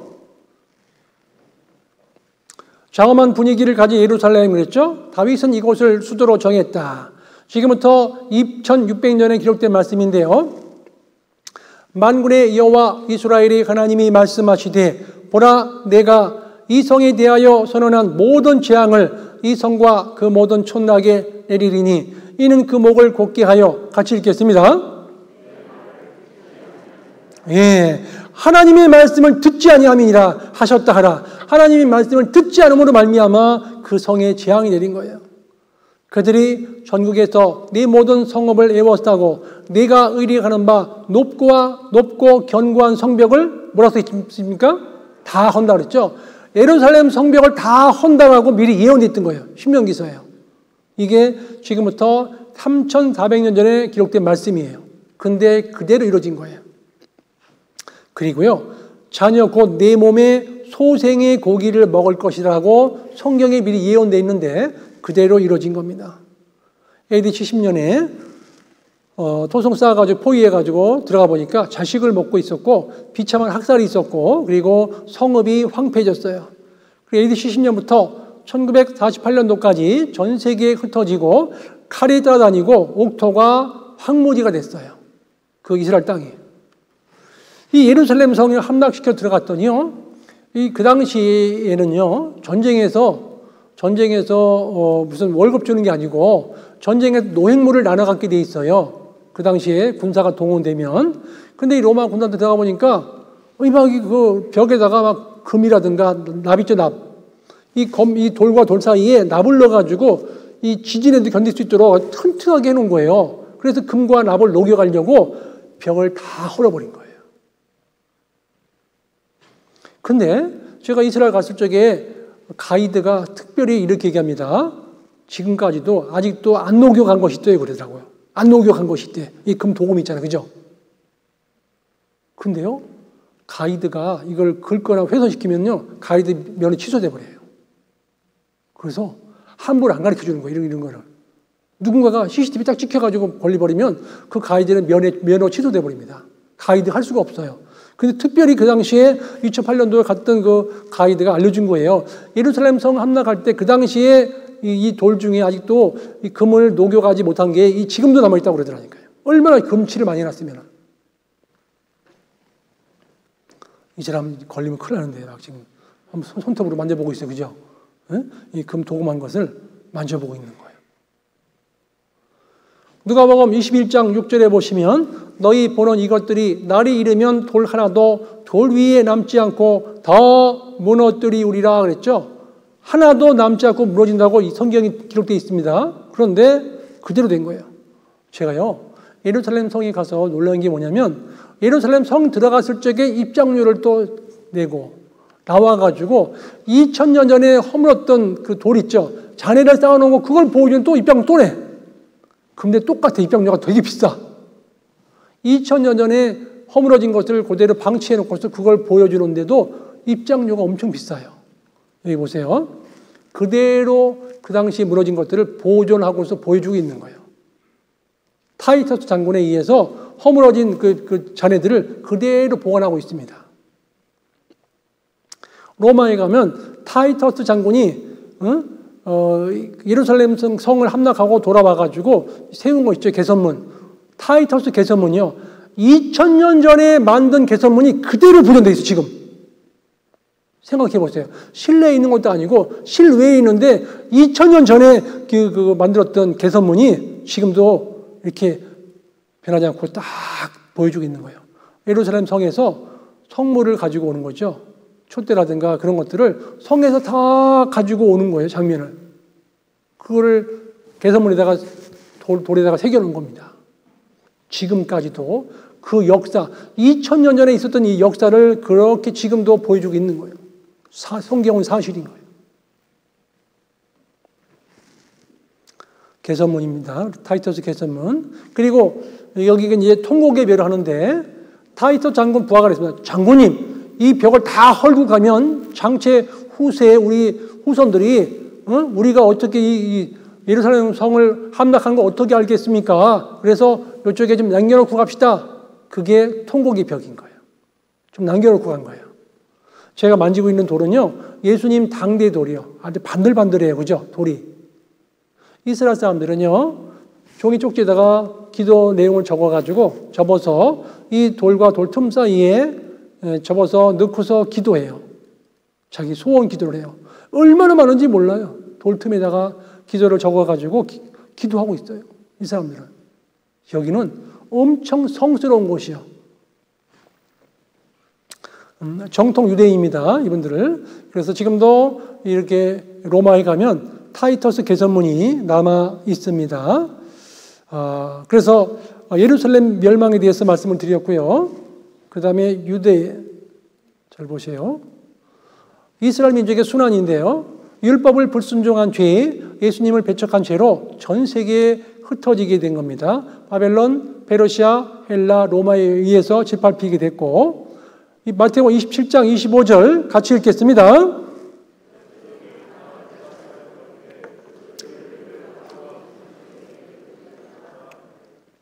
예수님을 죽인 핏값을 우리와 우리 자손들에게 돌려주십시오 그랬던 거예요. 예수님을 죽인 핏값이 얼마나 무서운지를 몰랐습니다. 레위기서 26장 32절 33절에 보시면 지금부터 3500년 전에 기록된 말씀인데 내가 그 땅을 황목히 하리니 내가 너희를 열방 중에 흩을 것이요 전 세계로 흩어버리는 겁니다. 내가 칼을 빼어 너희를 따르게 하리니 가는 곳마다 죽음이 있었습니다. 그래서 약속의 땅은 황폐해지고 버려진 땅으로 바뀌었고 이스라엘 민족은 전 세계에 쫓겨나서 뿔뿔이 흩어지고 예수님을 통해서 받게 될 복은 온갖 저주와 죽음이었어요. 저희가 칼날에 죽임을 당하며 모든 이방에 사로잡혀 가겠고 전 세계로 흩어진 겁니다. 이스라엘 민족의 주요 고난사를 보면은 타이서스에 의해서 110만 명이 죽고 로마 하드리안 황제에 의해서 58만 명 학살, 십자군 전쟁 때 무차별 학살, 100만 명, 40만 명, 2차 대전 때는 600만 명이 죽게 됐습니다. 유대인이 하나님의 말씀을 불순종함으로 받을 순환이 성경에 예언되어 있어요. 유대인 사방에서 모은다, 강제 수용소죠. 옷을 벗기고 하체를 다 보게 한다, 온몸의 장식품을 제한다, 그 남은 자를 불로 태운다, 시체 썩은 냄새가 향을 대신한다. 모든 사람이 대머리가 된다. 이 모든 일을 경험한 사람이 살아서 증언한다 그랬어요. 이 포로 수용소 주변에 고압선 흐르게 해서 넘어가다가 다 걸리면 죽게 돼 있어요. 고압 전류 흐르기 때문에. 폴란드 수용소에서 나치 독일인들이 말타기 조롱을 하고 세상 모든 나라 중에 흩어버린다 그랬죠. 그리고 모든 곳에서 치욕을 당케 하며 말거리가 되게 하며 조롱과 저주를 받게 한다 그랬습니다. 가슴에 다윗의 별을 달게 해가지고 유대인이라는 것을 금방 표신하게 했어요. 네가 자기 까닭으로 열국의 목전에서 수치를 당하리니. 그렇죠? 그리고 이사야 3장에 보시면 그들의 하체로 드러나게 하시리라. 발가 벗겨 죽이는 거예요. 그리고 그때의 썩은 냄새가 향을 대신하고, 그리고 대머리가 숱한 머리를 대신하고, 자자한 흔적이 있다고 그랬죠. 옷을 벗겨서 유대인 여자들을 이렇게 수치를 당하게 해요. 라멜도 이렇게 옷을 벗겨서 수치를 당하죠. 죽기 직전입니다. 그리고 가스실에 들어가기 전에 의복이 이렇게 쌓여 있고요.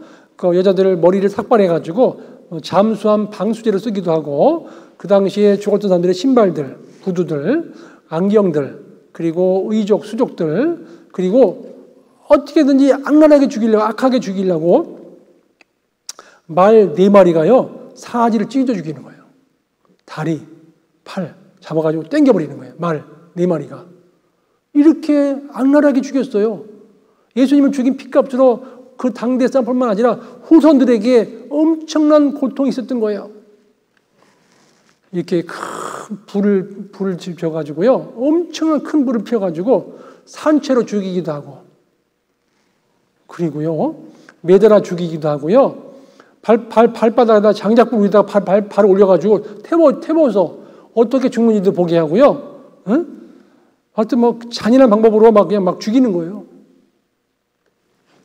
담벼락에서 총살령을 시켜요. 막 그냥 세워놓고 총을 쏴버리는 거예요. 그냥. 정치범은요, 땅을 파놓고서 총 쏴가지고 바로 그냥 그대로 묻어버려요. 이 사람은요, 지금 톱으로 지금 자르고 있는 거예요. 큰 톱으로. 목을 자르고 있는 거예요. 톱으로. 지금 가스실의 앞에서 유대인들이 음악을 연주하고 있는 거예요. 음악하고 있는 거예요. 악기로 연주하고 있는 거예요, 지금. 조금 더, 자기는 더 살려고 연주하고 있고, 지금 가스실에서는 많은 사람들이 죽어가고 있어요. 가스실에 죽은 유대인들을 소각하는 소각로예요.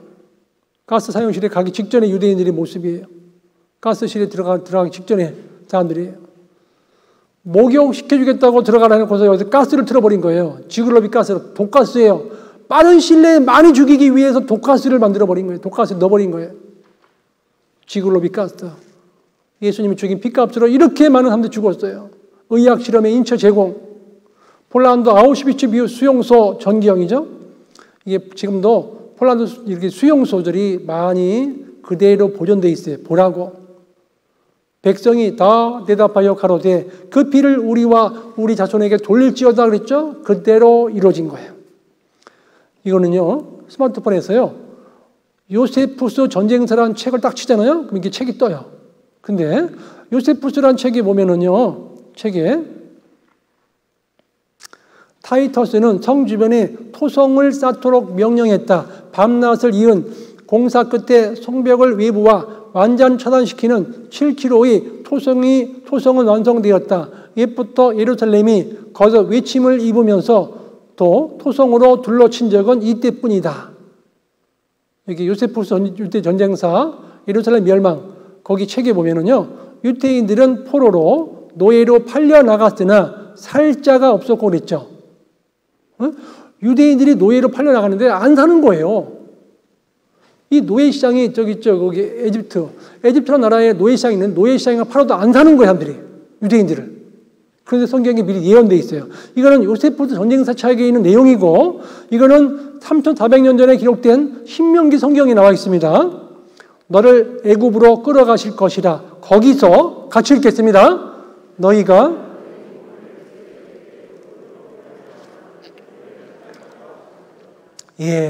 신명기서 28장 68절에 나온 말씀이에요. 애굽으로 끌어갔는데 너희가 너희 몸을 대적에게 노비로 팔려가나 너희를 살 자가 없으리라. 이 말씀대로 요세푸스 전쟁사에 기록되어 있는 거예요. 유대인들은 포로로 노예로 팔려 나갔으나 살 자가 없었고, 요세푸스 전쟁사에 직접 기록되어 있어요. 성경 말씀 그대로 이루어진 거예요. 안 사는 거예요, 안 삽니다. 이게 이제 경향신문에 나왔던 것인데요. 확대해 보겠습니다. 온 바다가 잉크로 채워져 있고 온 세계의 갈대가 펜이며 온 세계인이 글을 쓴다 해도 유태인이 받은 박해를 모두 쓰기는 어렵다. 엄청난 박해를 받은 거예요. 그래서 이스라엘 가면은 야드바셈 학살 기념관이 있는데 기념관에 그 당시에 죽은 사람들의 사진을 이렇게 붙여놓고 추모하는 곳이요. 딱 박물관 딱 나오잖아요. 야드바셈 학살 박물관 나오면은 돌에다가 새겨놨어요. 600만 명이 죽임당했어요. 히틀러에 의해서 많은 사람들이 죽임당했어요. 예수님을 죽인 피값으로 우리와 우리 후손들에게 돌려주십시오 했죠. 그대로 벌어진 거예요. 그런 일이. 유대인 학살에 대해서 이스라엘 환란, 벌거벗은 세계사라는 그 동영상을 하나 보여드리겠습니다. 환란에 대해서.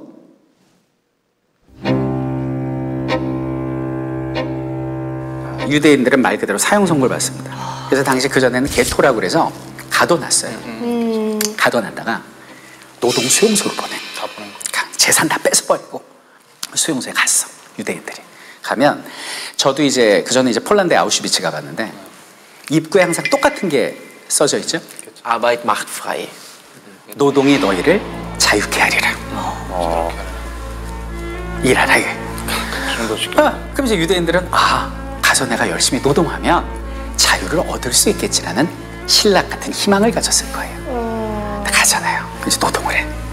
근데 먹는 게 부실해. 먹는 게 부실하니까 영양실조가 와. 면역력이 떨어져. 독감에 걸려. 아파. 일을 못해. 그럼 얘는 노동을 못하는 필요 없는 존재니까 어떻게? 바로 죽이는 거예요. 결국 그 안에서의 자유는 죽음밖에는 없었다. 하루에 한 번 무잎 수프를 배식했어. 그리고 하루 한 번 모래처럼 까실까실한 빵 조각을 줬지.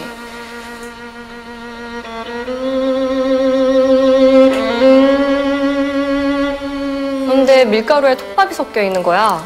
조그만 조각으로 종일을 버텨야 했어. 그리고 저녁엔 상한 치즈나 잼을 먹었지. 그들이 주는 대로 먹었다간 서서히 죽어가기에 딱 알맞았단다.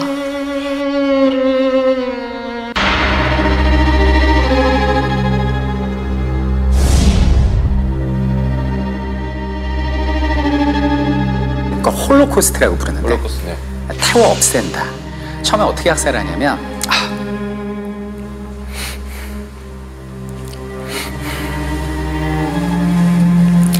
유대인들을 동원해서 이제 구덩이를 파괴하죠. 옷을 다 벗겨.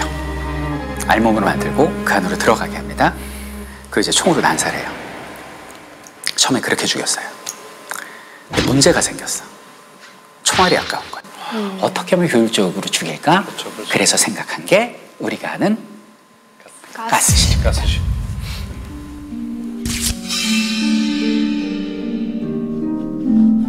그래서 이제 유대인들로 가스실로 집어넣는데 이렇게 샤워시킨다고 거짓말을 하고 옷을 다 벗기고 샤워실에 집어넣고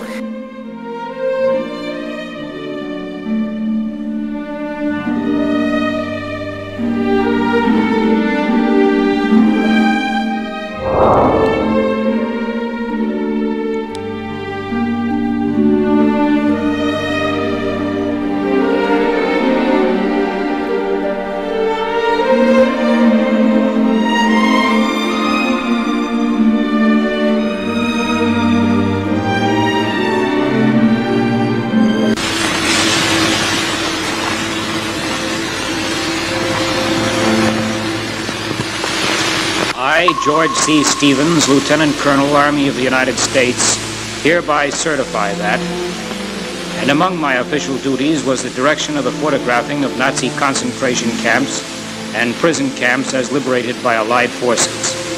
These motion pictures constitute a true representation of the individuals and scenes photographed.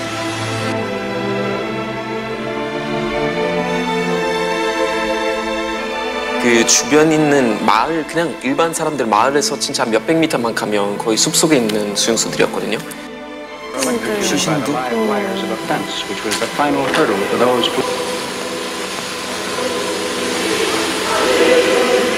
와.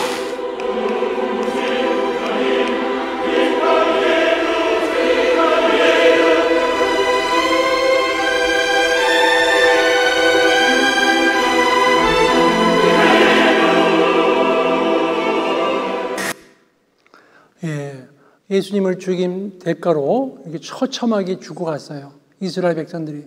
하나님 말씀 그대로 이루어진 거예요. 나 여호와가 말하였으니 이루리라.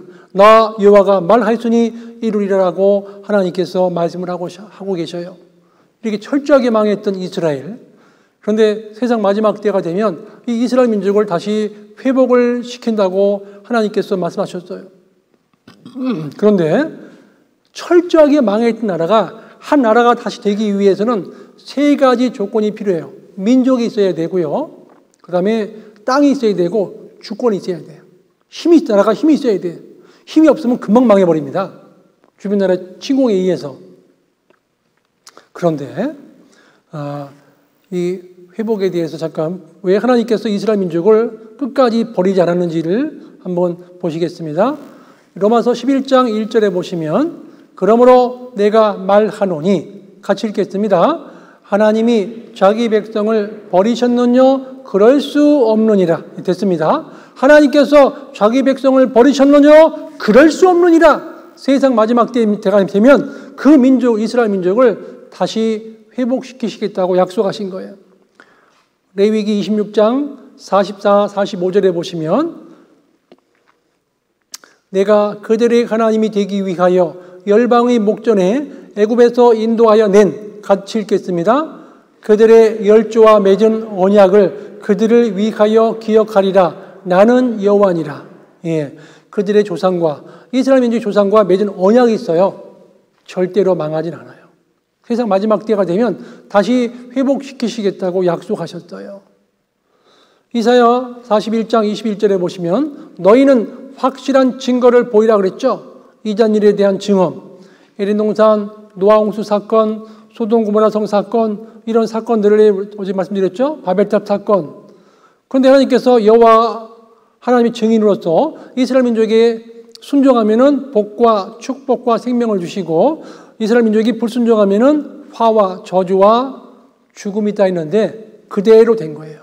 하나님께서 세상 마지막 때가 되면 이스라엘 민족을 회복시킨다 하셨는데 한번 보실까요? 돌아갈 땅이 있어야 돼요. 땅이. 여기 에스겔 36장에 보시면 지금부터 2600년 전에 기록된 말씀인데요. 그들을 그 행위대로 심판하여 각국에 흩으며 열방에 해쳤더니 같이 읽겠습니다. 열국 가운데서 나의 큰 이름을 내가 거룩하게 할지라. 됐습니다. 내가 너희를 열국 중에서 취하여 내고 열국 중에서 모아 데리고 고토에 들어가서 옛날 땅으로 들어간다는 겁니다. 전에는 지나가는 자의 눈에 황무하게 보이던 그 황무한 땅이 이제는 에덴 동산같이 되었고 그랬습니다. 마크 트웨인이라는 분은 1856년 자신이 갈릴리 호수에서 예루살렘까지 가는 길에 40일을 가면서 나무 한 그루, 사람 한 명을 보지 못하였다고 적고 있어요. 못 본 거예요. 나무도 없고 사람도 없는 거예요. 그렇게 황폐했던 거예요. 피와 눈물로 꽃피운 약속의 땅.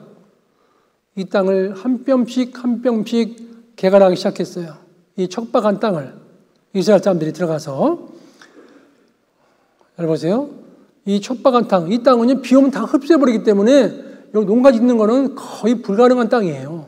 근데 하나님께서 이사야 41장에 보시면 이스라엘 백성이 돌아가잖아요. 가면 그 땅이 이제 막 결실을 하는 거예요. 하나님께서 그 땅에 은혜를 주시는 겁니다. 내가 붉은 산에 자산의 강을 열며 골짜기 가운데 샘이 나게 하며 광야로 못이 되게 하며 마른 땅으로 샘 근원이 되게 할 것이며 19절 같이 읽겠습니다.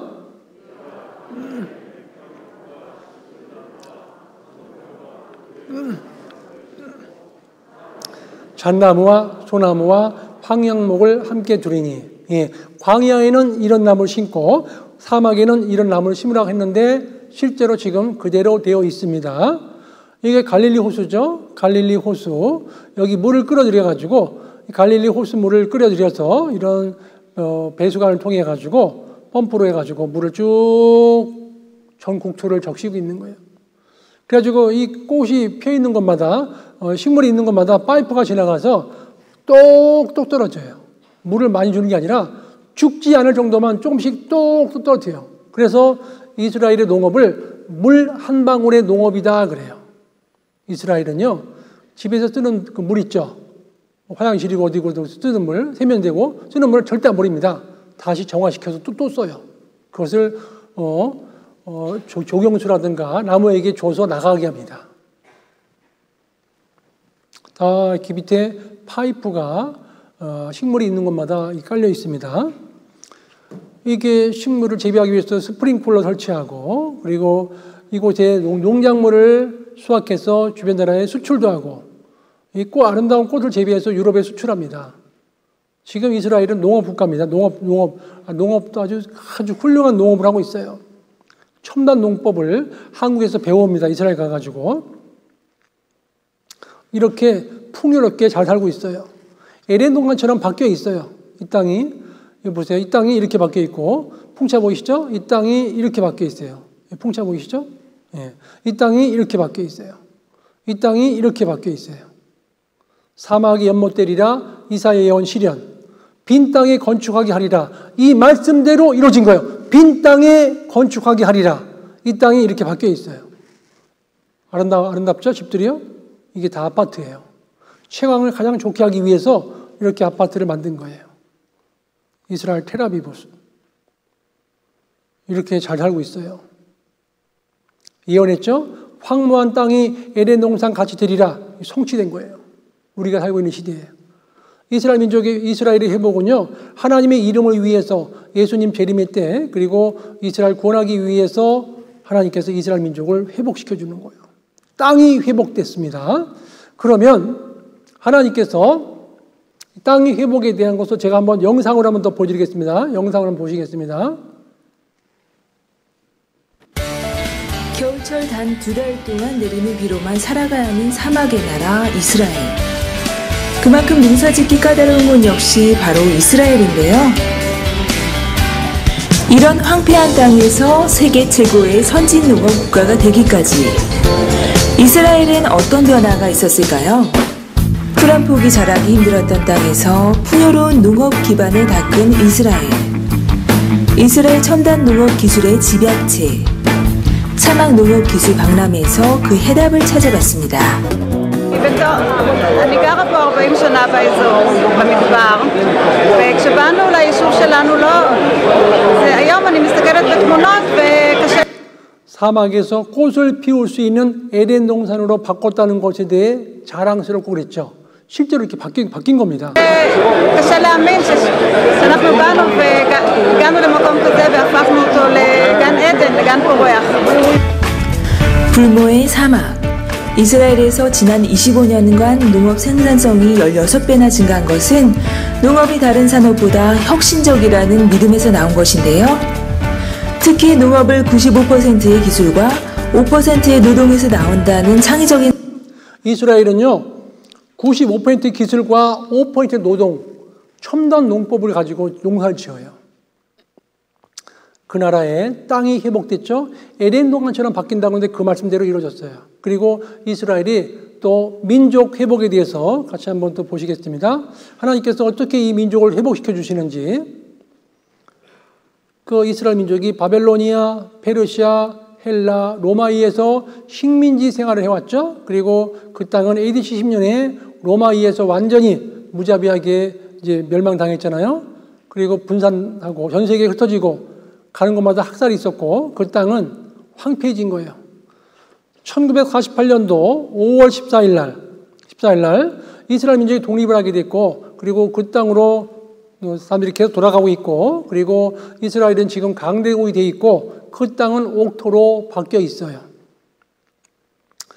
여기가 인디펜던스 홀 해가지고 이 건물이 독립선언문을 낭독했던 빌딩이에요. 여기 지금 초대 수상 벤구리온이 1948년도 5월 14일 날 독립선언문을 낭독한 거예요. 우리는 독립합니다 하고.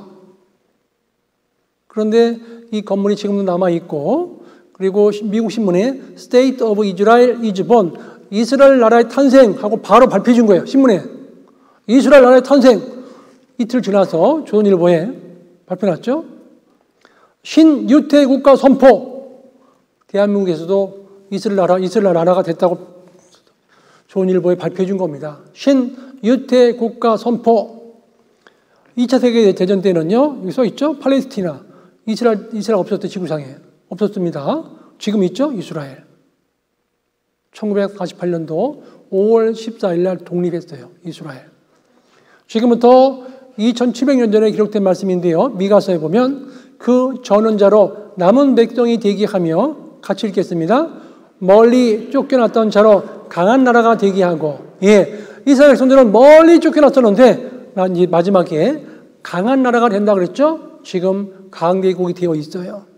전 세계 곳곳에서 이스라엘 백성들이 돌아가고 있습니다.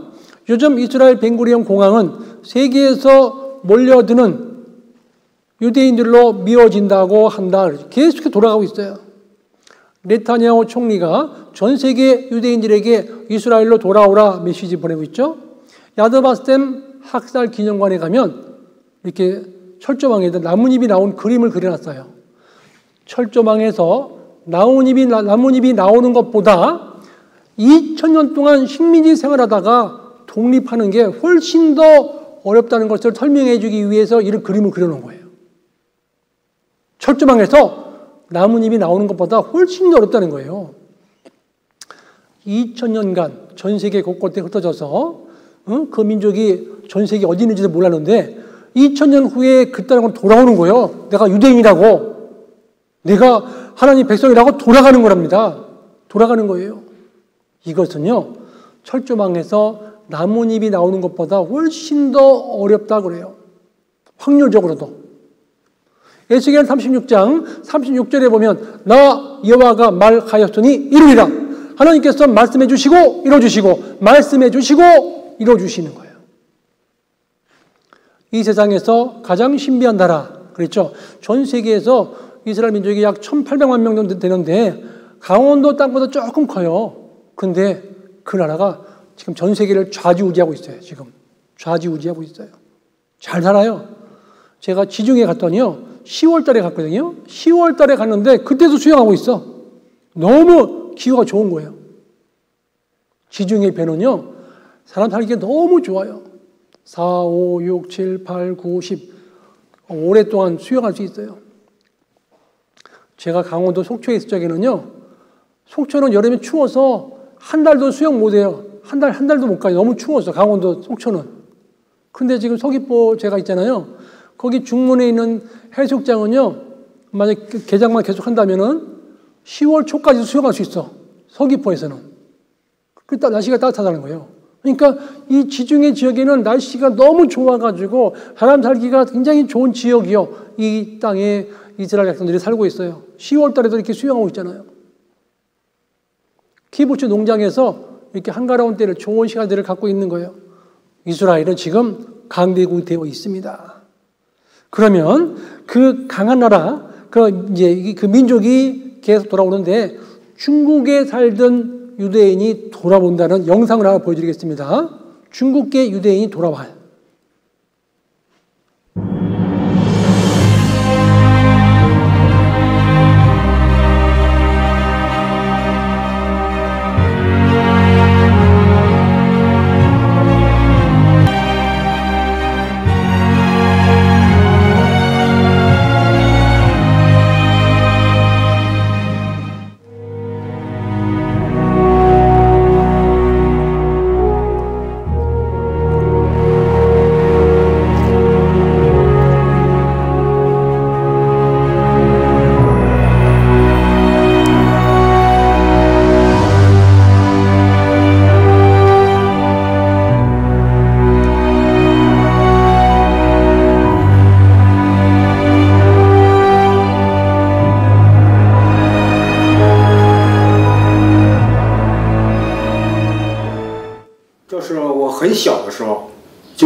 我的父亲一直就说我们是犹太人。当时我们在家里头，我父亲他们也是文化大革命的时候，就是以前，也是在家聚会，旧社会的时候就是个警察，一直没有机会，就是在过去那个以色列也没有成立，阿拉伯49年才成立嘛，是18年以色列建国。当时那个情况，我父亲也是就告诉我们要想办法，就是我年龄一旦大了，需要你们努力。就是最后我父亲临死的时候，我们弟兄3个就叫到一起，就告诉我们。 이른 새벽부터 2천여 명의 환영 인파가 텔아비브 벤구리온 국제공항에 모여들었습니다. 이스라엘로 이주하는 유대인들을 태운 전세기가 도착하기 때문입니다. 가족을 기다리는 사람, 친구나 옛 직장 동료를 기다리는 사람, 단순히 새로운 이민자를 환영하기 위해 참석한 사람 등 목적은 다르지만 모두 한마음으로 새로운 이민자, 올림들을 환영하며 환호성을 터뜨렸습니다. 예, 지금 이스라엘 땅으로 계속해서 속속 전 세계 곳곳에서 그 유대인들이 돌아가고 있습니다. 그리고 유대인들은 지금 강대국이 돼 있어요. 강한 나라가 돼 있어요. 잠깐 자료를 통해서 말씀드리겠습니다. 이사야 60장 22절에 보시면 그 작은 자가 천을 이루겠고 그 약한 자가 강국을 이룰 것이라. 때가 되면 나 여호와가 속히 이루리라. 이 말씀대로 이스라엘 민족이 지금 강국이 돼 있어요. 1차, 2차, 3차, 4차 중동 전쟁에서 한 번도 진 적이 없어요. 전쟁했다 하면 승리하는 거예요. 철저하게 보복해요. 6.1 전쟁 때 주변 나라 14개 국가랑 전쟁에서 승리했어요. The Six Day War 그랬죠. 6.1 전쟁. 육군사관학교에서 이 6.1 전쟁을 과목으로 가르쳐요. 어떻게 전쟁이 이겼을까? 나스테르 대통령 사퇴했죠.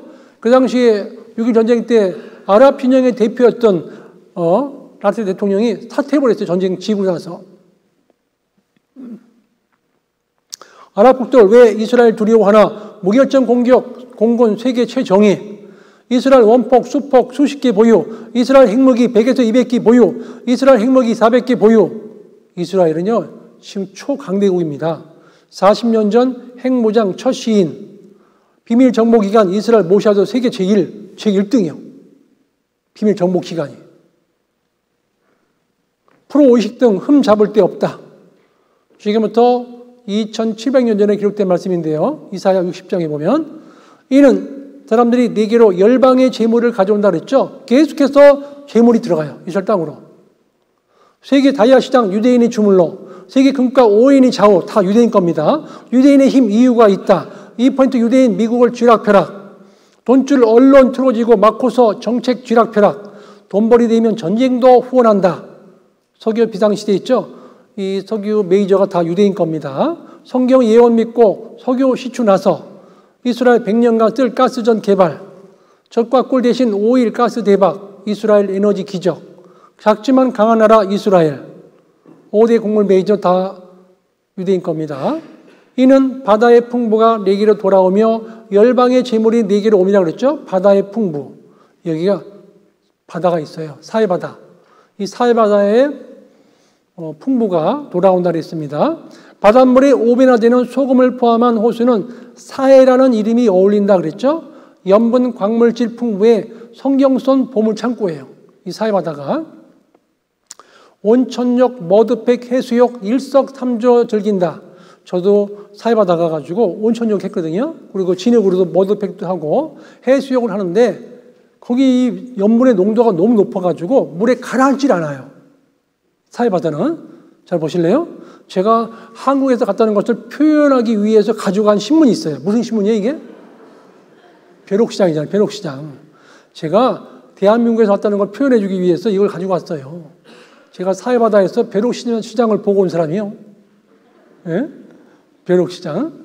사해바다는 가라앉고 싶어도 안 가라앉아. 못 가라앉아. 거기서 책도 볼 수 있어요. 물속에서. 그렇게 염분의 농도가 진한 곳인데 그 주변에 공장들이 들어서 가지고요. 사해 바닷물을 개발하기 시작했죠. 그래서 지구는 보석이다 그랬어요. 높은 염분으로 물고기만 살 수 없을 뿐 인류에겐 무한한 자원과 즐거움을 선사하는 곳이요. 같이 한번 읽겠습니다. 예, 핵전쟁 피해 복구 물질이 이스라엘 사해 바다에 있다. 이스라엘 사해바다 보물이 미국, 영국, 프랑스 3개 국가의 재산보다 더 많다는 거예요. 엄청난 보물이 쌓여 있어요. 이 사해바다에 사해바다 거기에 대한민국 현대자동차 직원이 파견돼 있어요. 페인트의 원료를 거기 사갖고 가는 거예요. 거기서 사해바다에서 지금 현재 페인트의 원료를 사가지고 가고 있습니다. 수입해 가고 있습니다. 지금 이스라엘은 지금 초강대국으로 잘 살고 있고 그 주변에 그 팔레스타인하고 이제 전쟁할 적에도요. 지금은 로켓으로 공격해요. 로켓이 날라오면 아이언돔 하늘에서 막 쏴가지고 다 떨어뜨려 버려요. 얼마 전에 그 방송한 거 있었잖아요. 전쟁할 적에 그 영상을 한번 보여드리겠습니다. 로켓 공격 아이언돔으로 방어합니다. 이스라엘과 팔레스타인의 대규모 유혈 충돌이 전면전으로 치닫고 있습니다. 팔레스타인의 로켓포는 이스라엘의 미사일 방어 체계에 요격됐고 전투기 공습의 건물들이 폭파되면서 대규모 인명피해가 이어지고 있습니다. 서희연 기자가 전해드리겠습니다. 한밤중 로켓포 수십 발이 빗발치더니 불빛과 함께 공중에서 폭발합니다. 팔레스타인 무장단체 하마스가 쏘아올린 로켓포를 이스라엘군의 아이언돔이 요격한 겁니다. 아이언돔은 미사일 발사체의 움직임을 감지한 뒤 요격 미사일로 공중에서 폭파시키는 방어 체계입니다. 이스라엘이 개발했는데 2011년 실전에 배치됐습니다. 요격 성공률은 90% 이상. 사흘 동안 하마스가 발사한 로켓포 1000여 개의 대부분을 폭파시켰다는 게 이스라엘군의 주장입니다. 이스라엘은 전투기 80대까지 동원해 밤낮을 가리지 않고 팔레스타인 가자 지구에 대한 공습을 퍼붓고 있습니다. 13층짜리 주거용 건물이 시커먼 연기를 내뿜으며 폭삭 주저앉았습니다. 이번 충돌로 팔레스타인 주민 최소 43명이 숨지고 300명 이상이 다쳤습니다. سمعنا صوت ضربة قوية فأنا دغري قلت خلص الولد يعني راح عرفت إنه الولد إنه 이스라엘은요 철저하게 보복합니다. 이스라엘을 건드리고 살아날 사람 없어요. 주변 나라 꼼짝 못해요. 철저하게 보복해버려요. 쫓아가가지고요. 지금 이스라엘은 초강대국이 되어 있습니다. 그러면 이스라엘 민족의 회복이 세계사적인 관점에서 어떤 관점이 있는지 보실까요? 신명기서입니다. 신명기서 4장입니다. 신명기서 4장 넘어갑니다. 30절. 신명기서 4장입니다. 30절. 이스라엘 회복이 세계사에서 어떤 의미를 갖는지를 보시겠습니다. 신명기서 4장 30절. 이 모든 일이 네게 임하여 환난을 당하다가 그 다음 세 글자가 중요합니다. 뭐라고 써 있습니까? 끝날에 네가 네 하나님 여호와께로 돌아와서 그 말씀을 청종하리니 끝날이 있다는 거예요. 하나님께서 말씀하시기를 성경은 시작과 끝이 있다. 여기 보세요. 성경에는 시작과 끝이 있다는 거죠.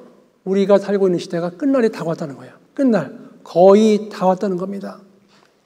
이 이스라엘 민족이 초강대국이 된 이유는 하나님의 섭리인 겁니다.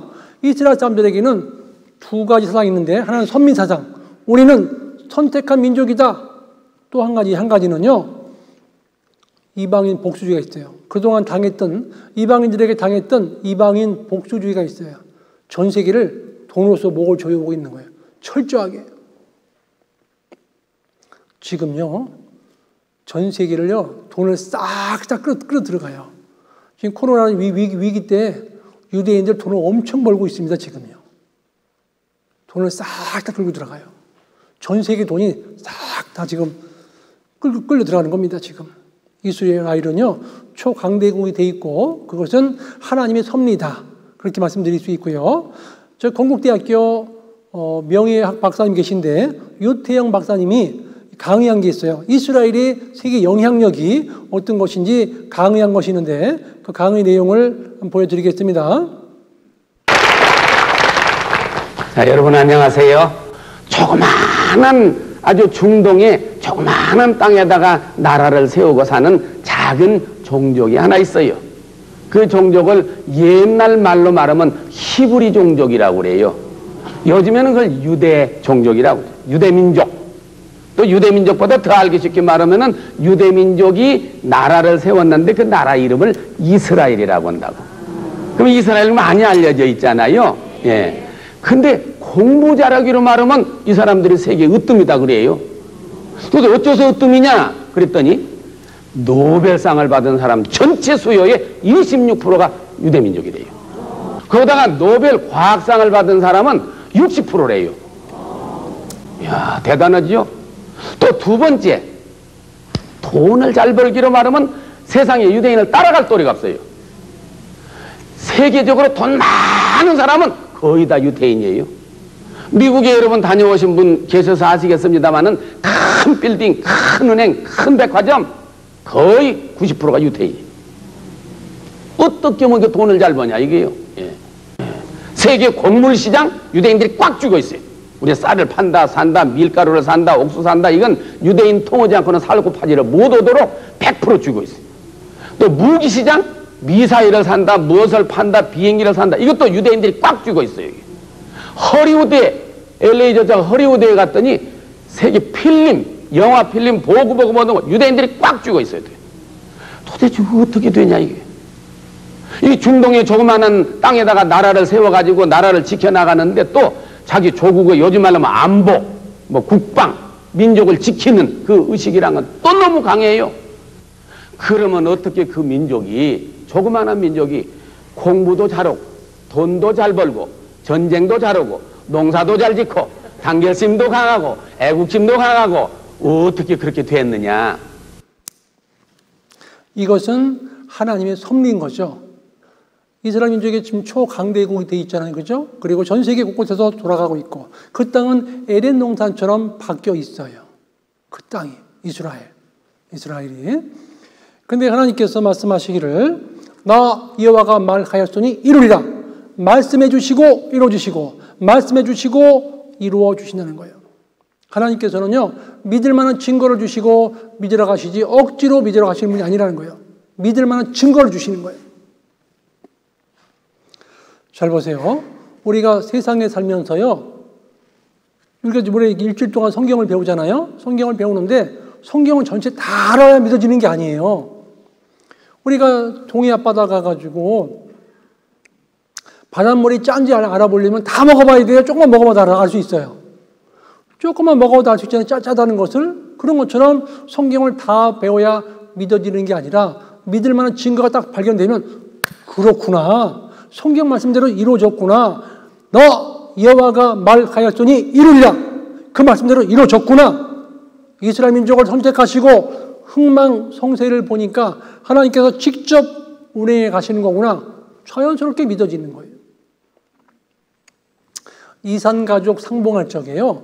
머리끝부터 발끝까지 다 물어보는 게 아니라 몇 가지 중요한 건 물어보면 금방 가족인지 알 수 있어요. 이산가족 상봉하는 장면을 보여드릴 텐데요. 몇 가지 물어보는지 한번 보세요. 아버지가 살아있어!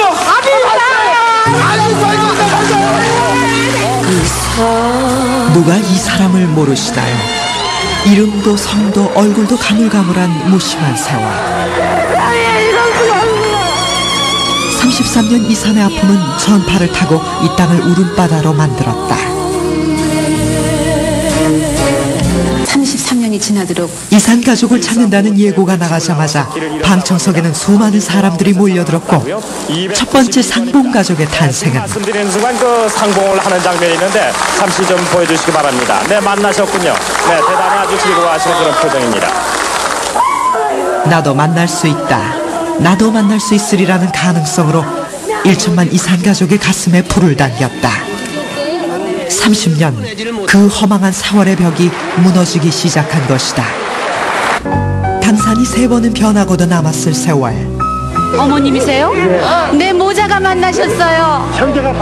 그 누가 내 어머니, 내 아버지를 찾을 수 있으리라 상상이나 했었을까.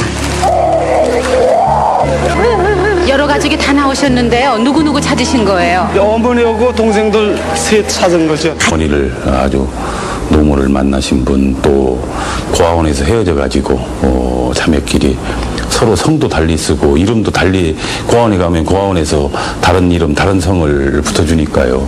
그런 분들이 많이 있었습니다. 그중에서도 특히 대전에 사는 오빠, 제주에 사는 누이가 서로 화면상 만나서 그동안 못다한 얘기를 다 하면서 금방 확인했어요. 서로 얼굴 보니까 뭐 똑같은 거니까. 네, 지금 저 6566번 김정혜 씨가 나와 있는데요. 이 이름은 양녀로 들어간 후에 지은 이름이라고 그러네요. 두 분 확인하게 말이죠. 마이크 좀 대주시죠. 저 어렸을 때 있잖아, 이발소 집에 맡겨놓고 갔었어요. 예, 맞아요. 날씨가 흐리고요. 예, 맞아요. 오빠! 몇 개월 왔죠? 이발소에 맡겨놓고 갔어요. 날씨가 흐렸고요. 오빠! 그러잖아요. 그죠? 두 가지 물어보고도 금방 확인이 가능하잖아요. 성경을 우리가 다 배워야 믿어지는 게 아니라 믿을 만한 증거가 드러나면 자연스럽게 믿어지는 거예요. 이렇게 성경을 배우고도 만약에 믿지 않는다면 그건 악한 마음인 거예요. 우리가 순수한 마음을 가지고 말씀을 들으면 자연스럽게 믿어지게 돼 있어요. 내일은 세상 마지막 시대에 어떤 일이 발생하는지에 대해서 내일 자세하게 말씀을 드릴 겁니다. 다 같이 기도하시겠습니다. 하나님 아버지 감사합니다. 오늘 이스라엘 민족의 선택과 흥망성쇠를 통해서 하나님이 역사하시고 다스려 가신다는 것을 알게 되었습니다. 나 여호와가 말하였으니 이루리라 한 말씀대로 이루어졌습니다. 하나님, 이번에 말씀 앞에 나온 영혼들 한 번도 말씀 앞에서 이루어지지 않게 도와주시고 끝까지 말씀을 듣는 가운데 하나님의 그 크신 사랑을 깨닫고 몸된 교회 안에 안착할 수 있도록 축복해 주시옵소서. 모든 것 주님의 자비한 손길에 부탁드립니다. 고마우신 예수님의 이름으로 감사하며 기도드렸습니다. 아멘. 수고하셨습니다.